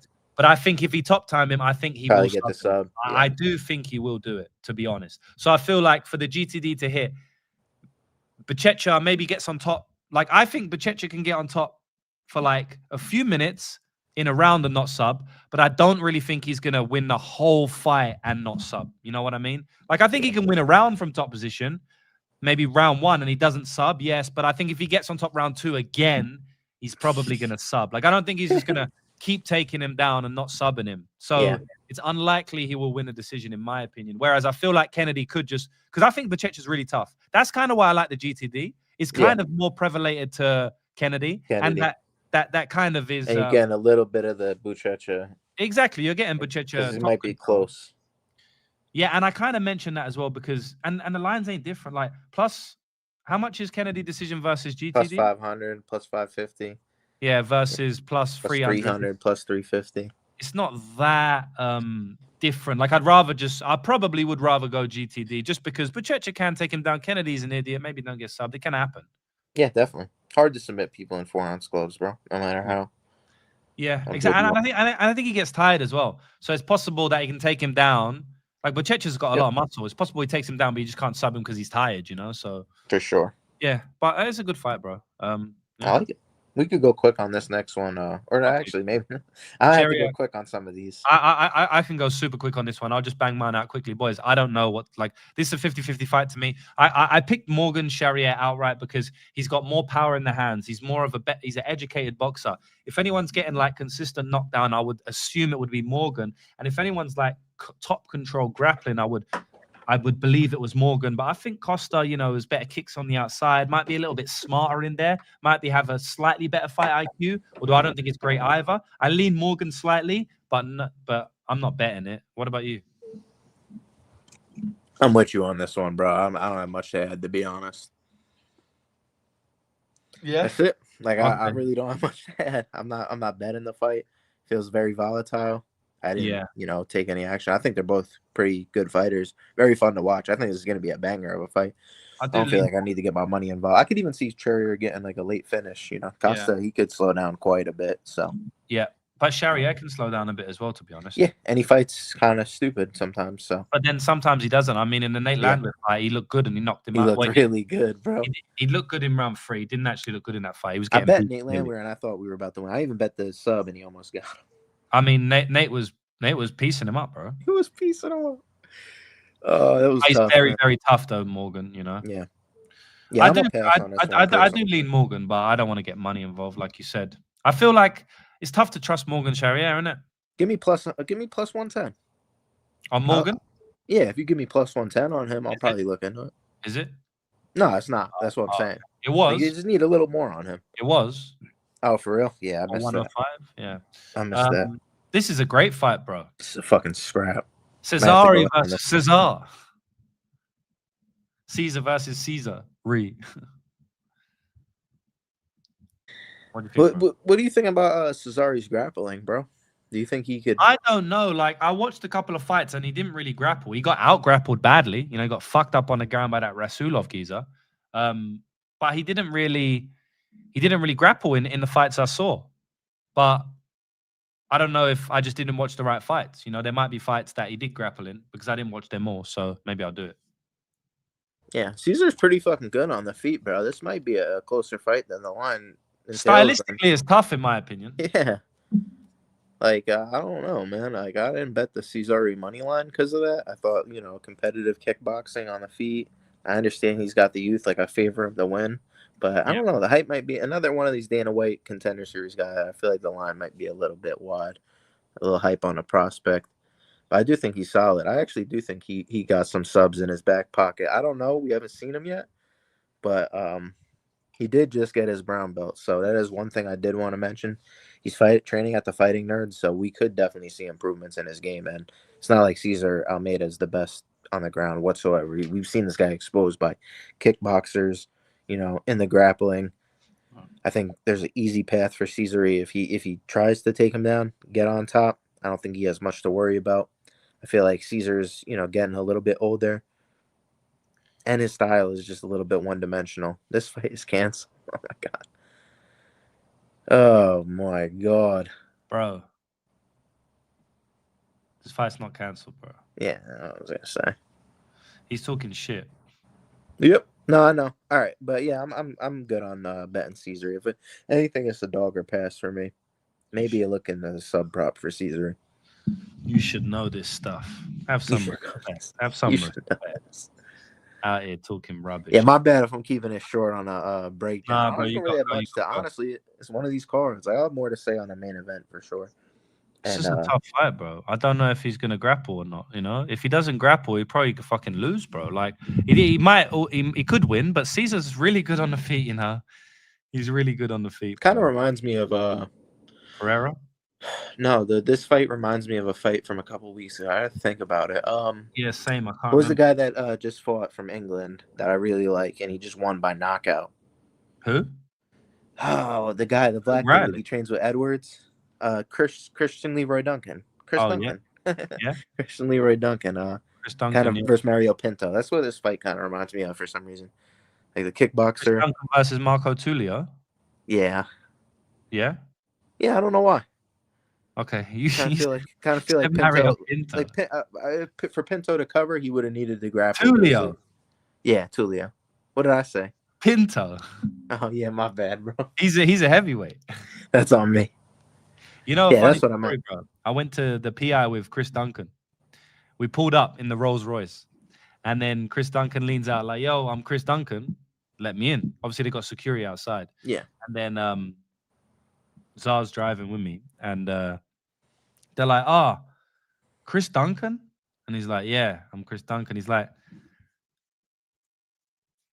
I thought Chris Duncan's black. Like, I think we got another Chris Duncan. He's like, yeah, that's Christian Leroy Duncan. Yeah, like, that's what Chris is.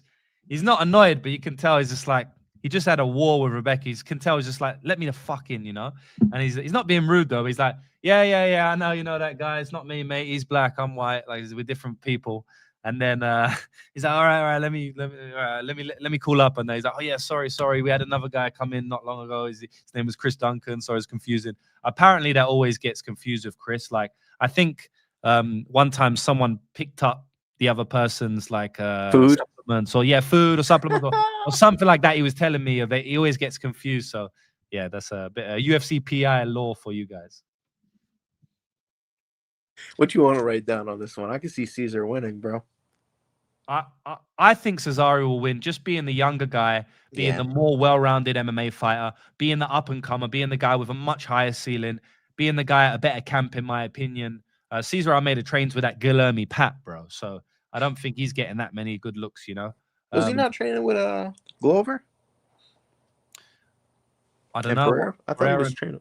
Oh, I thought he was training with them for a little bit. I know he trains with Pat. I know them two definitely train together. I'm sure they do cross training as well, though. You know, like a lot of these guys do that. But Cesare's with the Fighting Nerds. I think that's a great camp for him and his brother because look at this guy. It was Barrios versus his brother. So he saw Oleg Zaitchik.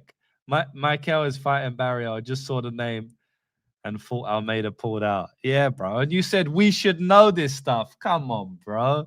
Have some respect, yeah? So yeah, that's what I think. Like, he's just got so much more upside. If anyone's getting grappling, it's him. Like, I have to take Cesare here, but I can't be confident at a minus 200 line when he doesn't grapple that much. And if it is a striking fight, I ain't picking against Cesar Almeida at minus 200. That's crazy. Not that he can't win. He can land a big shot. He's got big power. We saw him dropped against Razak Al Hassan. But yeah, I'm all good, bro. What I will say is Cesare decision is talking to me, you know? And what's the number on that? The GTD is talking to me. I know he's getting old, but I think this guy's got a fucking chin. I mean, this guy fought Alex I like Pereira. The GTD. No, I like the GTD. That's plus. That's plus. 190, plus 195. Jeez. I was looking at that because I think Almeida can win the decision too. He can for sure. And the lines are if he doesn't grapple. Yeah. And bro, the Cesare decision is nice at plus 425. It's a big price. That's a nice big price. Like I really think Cesar Almeida is durable. Like I think he's very durable. Not to say that he can't get taken down and subbed and stuff. All right, let's go through the next one. That's a bet, bro. What do you want to write down? You want to write down anything? I did. Oh, sorry. Okay, all right, my fault. Nah, you good? No, you couldn't see it because I'm on. What's the co-main, right? Co-main event. It's the main event. Oh no, co-main event. We got Giga Jakatsi. This is the main event, though. We got Giga Jakatsi versus Kevin Vallejos, El Chino, Hammer of the Week. So you already know what I think. My man El Chino about to go out there and show that there's a new era, a new breed in the featherweight division, and his name is Kevin Vallejos. What do you think, JB, bro? I'm not gonna go against the Hammer, bro. Just give me Vallejos. I gotta keep it quick. I know my breakdowns are short. I gotta go soon, so I'm gonna go with Vallejos, bro. Say no more, bro. We might have to. We might be the first people to finish Giga Jakatsi. We might be the first person to finish Giga Jakatsi. We might have to write down Kevin Vallejos ITD. We might have to. All right, boys, I'm getting tired. Chee-wee-wee. Chee-wee-wee. Hey, that'd be crazy. I see a lot of people saying the decision's a lock. I've seen a few comments saying that. I like that. Yeah. I love that. I like that lock. They said that about Manuel Torres. They said that. What did they say about Manuel Torres?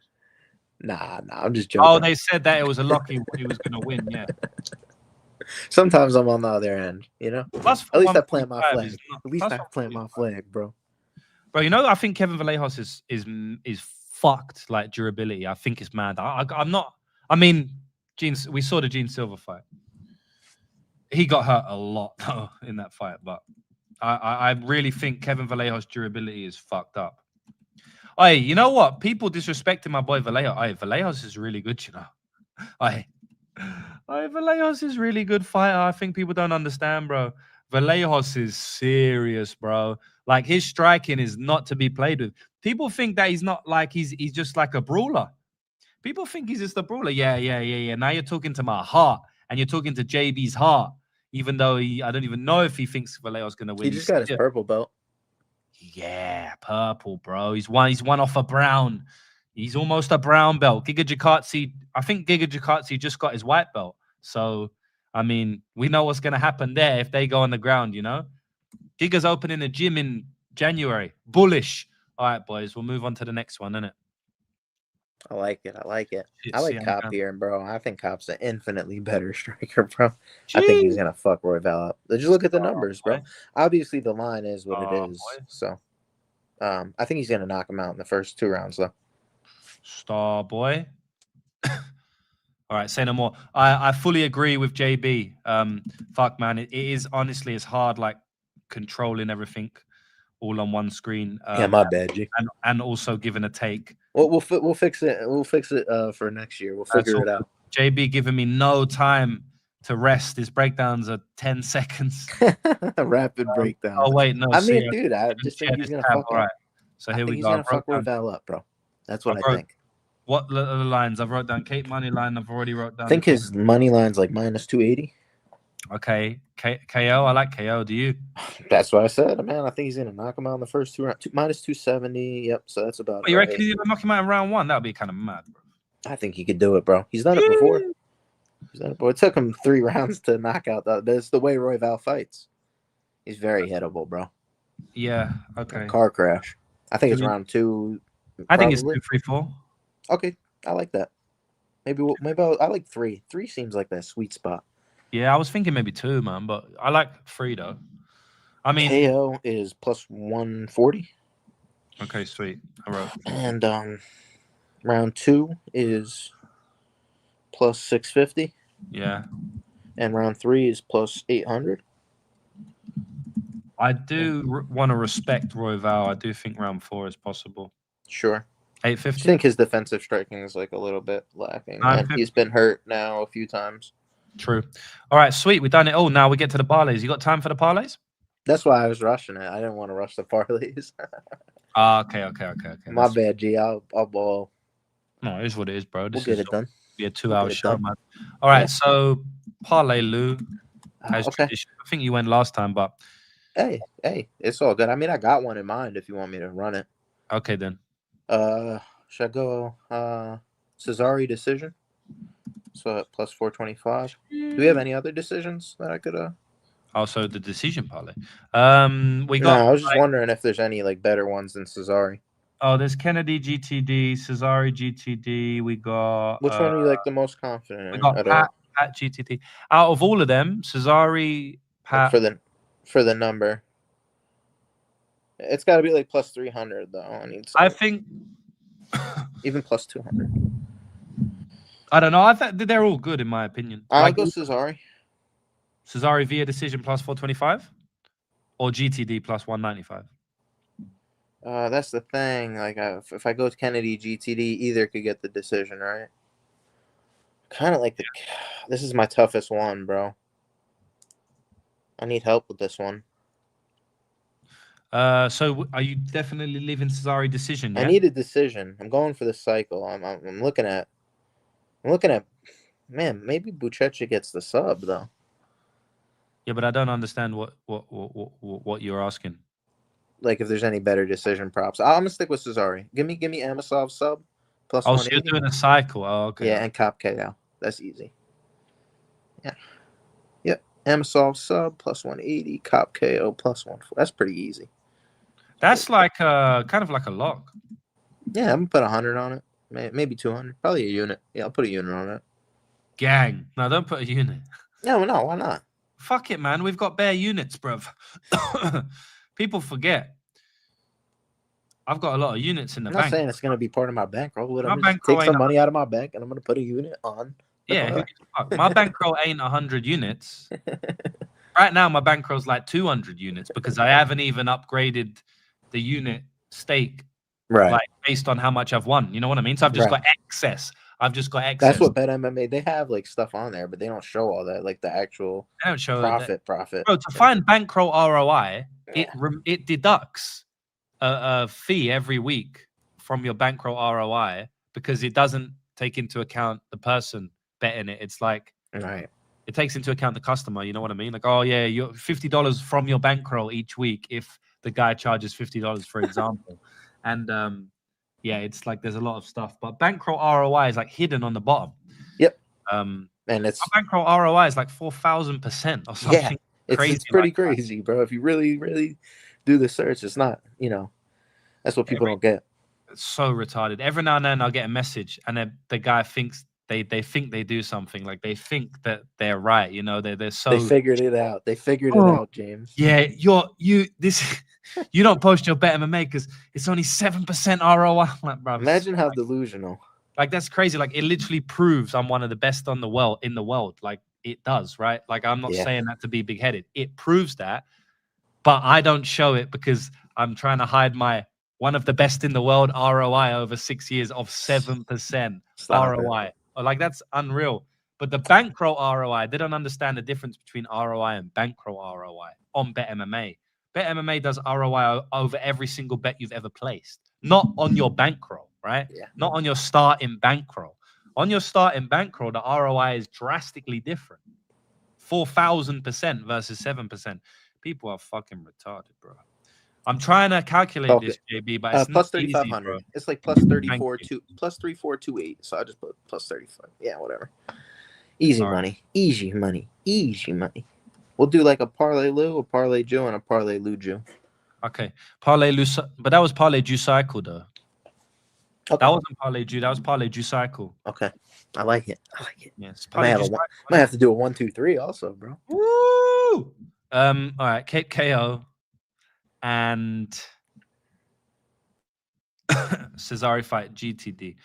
I know we're doubling down. It is what it is, boys. It's the last week of the year. The people made plenty of profit. Let's hit 2. Let's hit 2 at least. Just gonna do what we want. So, can you tell me? Is that all good if you just tell me the odds? Plus can you 5. I don't know. Give me 1 second. I tried to guess it. I can if you want, but it's just it's like plus 5 something. Plus 608. Because I got a lot of tabs. All right, sweet. What's this one? You want to do it 1, 2, 3 together? We'll craft it. Yeah, do you want to do parlay Jew 2 free? So you have to choose the round 1. That one's the hardest one. No, but I don't know. It's parlay Jew 2 free, isn't it? So you choose the. I like Jillian round 2, and I like Kape round 3, kind of. Or we can do parlay Julu free. Which one do you like, bro? Let's just make it. Wait, do parlay Julu free. Julu 3. So we do. I like that because it's the third parlay. Yeah. All right. So you just choose all right. So what are you gonna do? Round prop. Scroll up. Yeah. 1, 2, 3. But we didn't. I didn't write. Amosov round 1. Okay. You want that? Yeah. Yeah. What's the odds on that? I think he's gonna run through him. Should we do round 1 sub? Is this already up there or not? Yeah. Fuck it. Right. Yeah. I don't think you're gonna knock him out in round 1. I don't think so. What's the other round 1 we could take? There ain't much going on, innit? Buchecha. I don't know. Buchecha probably, but that's kind of ugly. Let's run it. Amosov, round 1. You want to stick with the sub? Let's no, that's nice. All right, sweet. So Julu 3. So Amosov round 1. Sub. Asplan round 2. It's right there, man. I'm cool with it, bro. Give me Kape round 3. Jeez. All right, that's the parlay Julu 3. He's got a few round 3 finishes. What's the odds there? He's got a few, bro. That's enough to last us till next Christmas, next Hanukkah. Yeah, bro. 425. This is gonna hit. Guys. 400. The round 1s. Oh, because it's the sub. Plus 23525. What? Ooh. Wow, buddy. I like that, bro. I'm gonna try and put $1,000 on it. Yeah. How much if that wins? Is that like 200 grand? It is, isn't it? Yeah. Well, no. 200 grand. Hey, what? You missed the other leg in your parlay. We getting rich, boys. What was it? Wait, I must have deleted it. It was definitely there. Was it Cesare GTD? Wasn't it? Yeah, it was Cesare's. Yeah. Something happened. Something like. Should I go with we should do a money line too, and then call it. No, I ain't ready to call it yet. All right. All right. Wait there. Money line parlay. I hit It's a the money last line. show of the year. We did a money line. We did a 1-1-1 last week, is what we did. But there's not that. It's better 1-2-3 this week, to be honest. Let's do the money line. So we should do either a 1-1-1. Yeah. No, It's I either like the 1-1. 1-2. No. The I 1-1's understand. hard this week, though. Yeah, no. I'm saying I'm not saying this week. I'm saying we should depend on the week. I like the way you think. And we can do 1-2-3 as well. Whatever we're feeling, right? Bro, 1-2-3. So basically, we only have to hit a 1-2-3. Well, once. We've been close, dude. In another world, Grant Dawson drowns that dude in round 2, and then Peyton Talbot finishes Cejudo in round 3. Oh, there was one that was way closer. There was Joel Alvarez one. Yeah, and Palastri or whatever. We hit Palastri round 3. Joel Alvarez didn't get it in round 1 somehow, and then Lucas Rocha in round 2. Bro. That's crazy. That hit basically, but somehow that's disgusting, bro. That was fucked. That was the first one we made too. All right, give me Kape money line. Riding with Kape.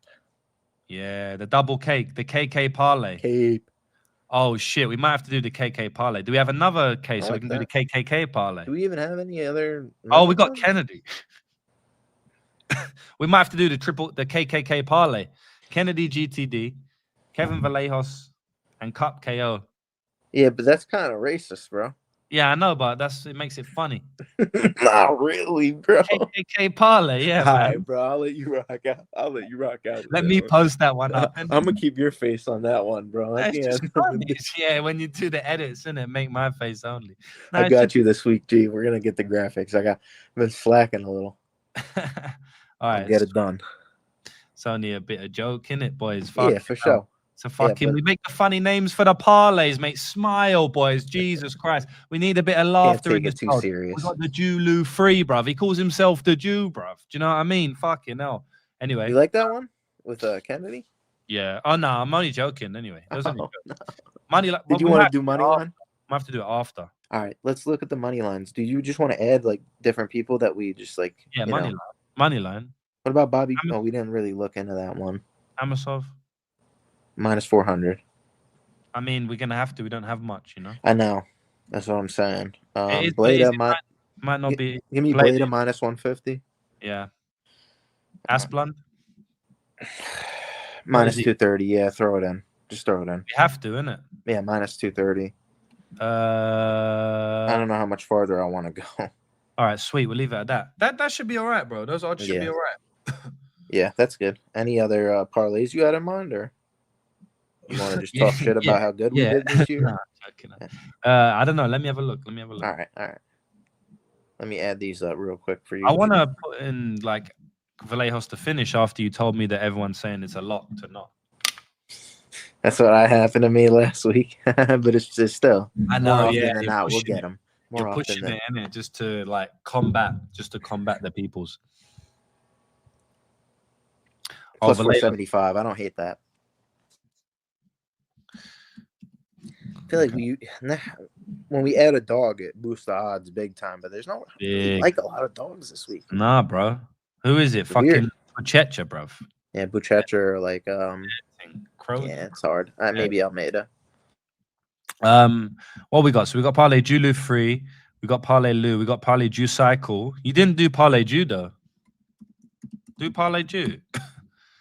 I thought that was the money line.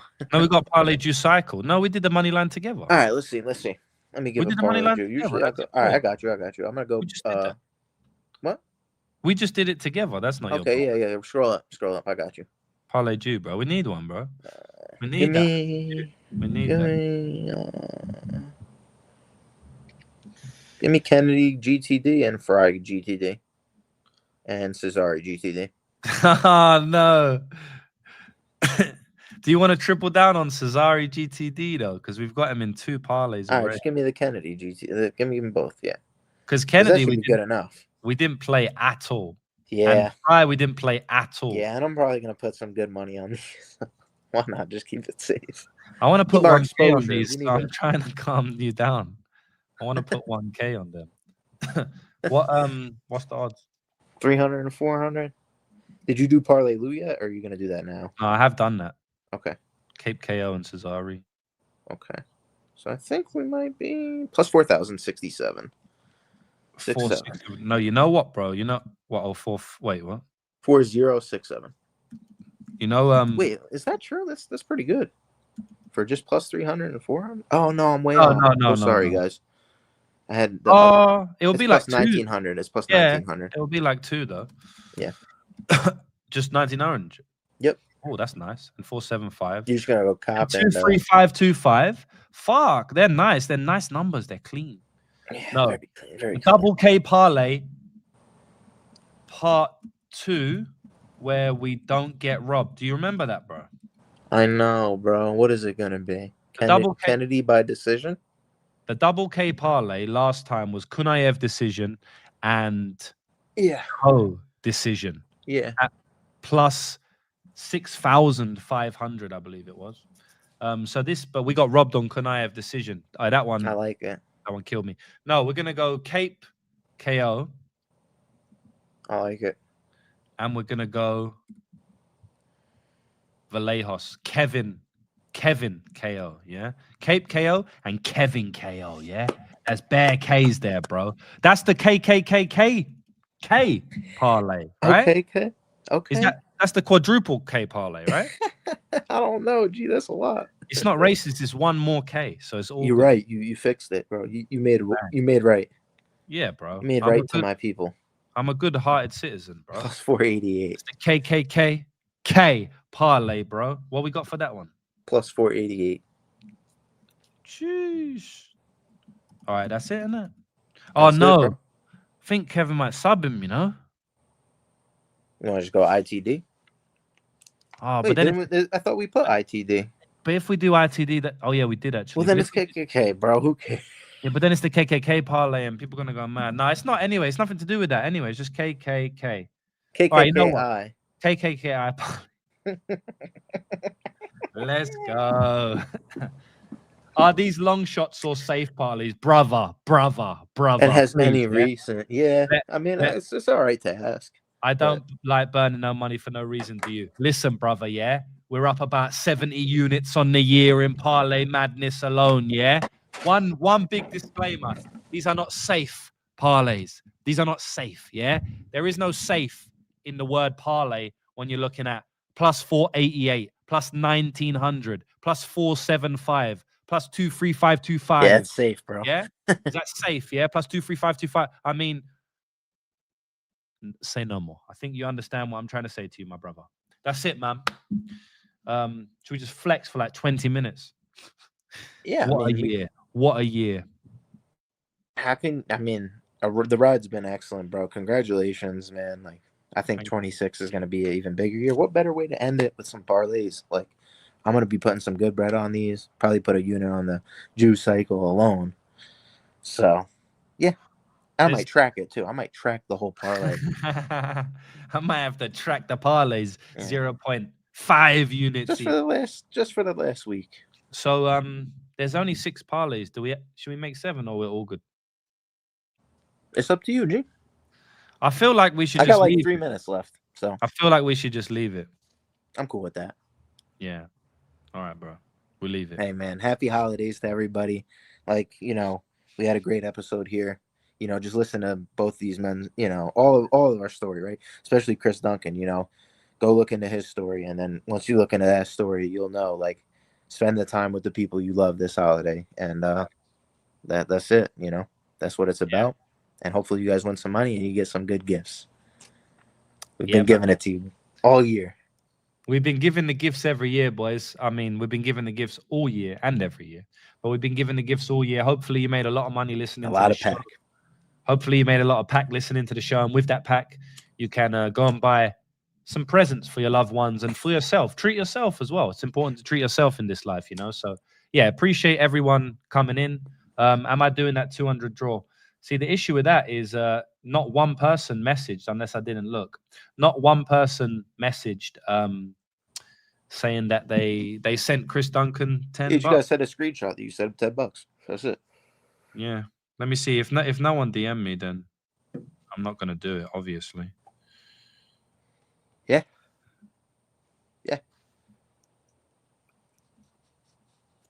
No, no one DM me, so I'm not doing it. So that's it, man. Peace and love, everybody. Damn, couldn't even send Chris a tenner, bro. Man was gonna give out $200 and that. I'm gonna go send him a few bucks just because. Yeah, send him a he's few the bucks. guy. We did it to Michael, innit? So why not Chris, bro? He's the man. Anaconda's crazy, bro. That's the best call of the year. I don't care what anyone says. Yeah, beautiful, man. Beautiful. Love Love everybody. Appreciate everyone here. This was awesome, man. What a year, bro. Merry Christmas. Merry Christmas. And hey, I got my year in review going out next week where I break down every single category this year, knockout of the year, submission of the year, all that good stuff, boys. And it's going to be a sick video. So make sure you pay tune for that. I'm stopping it now. I love you.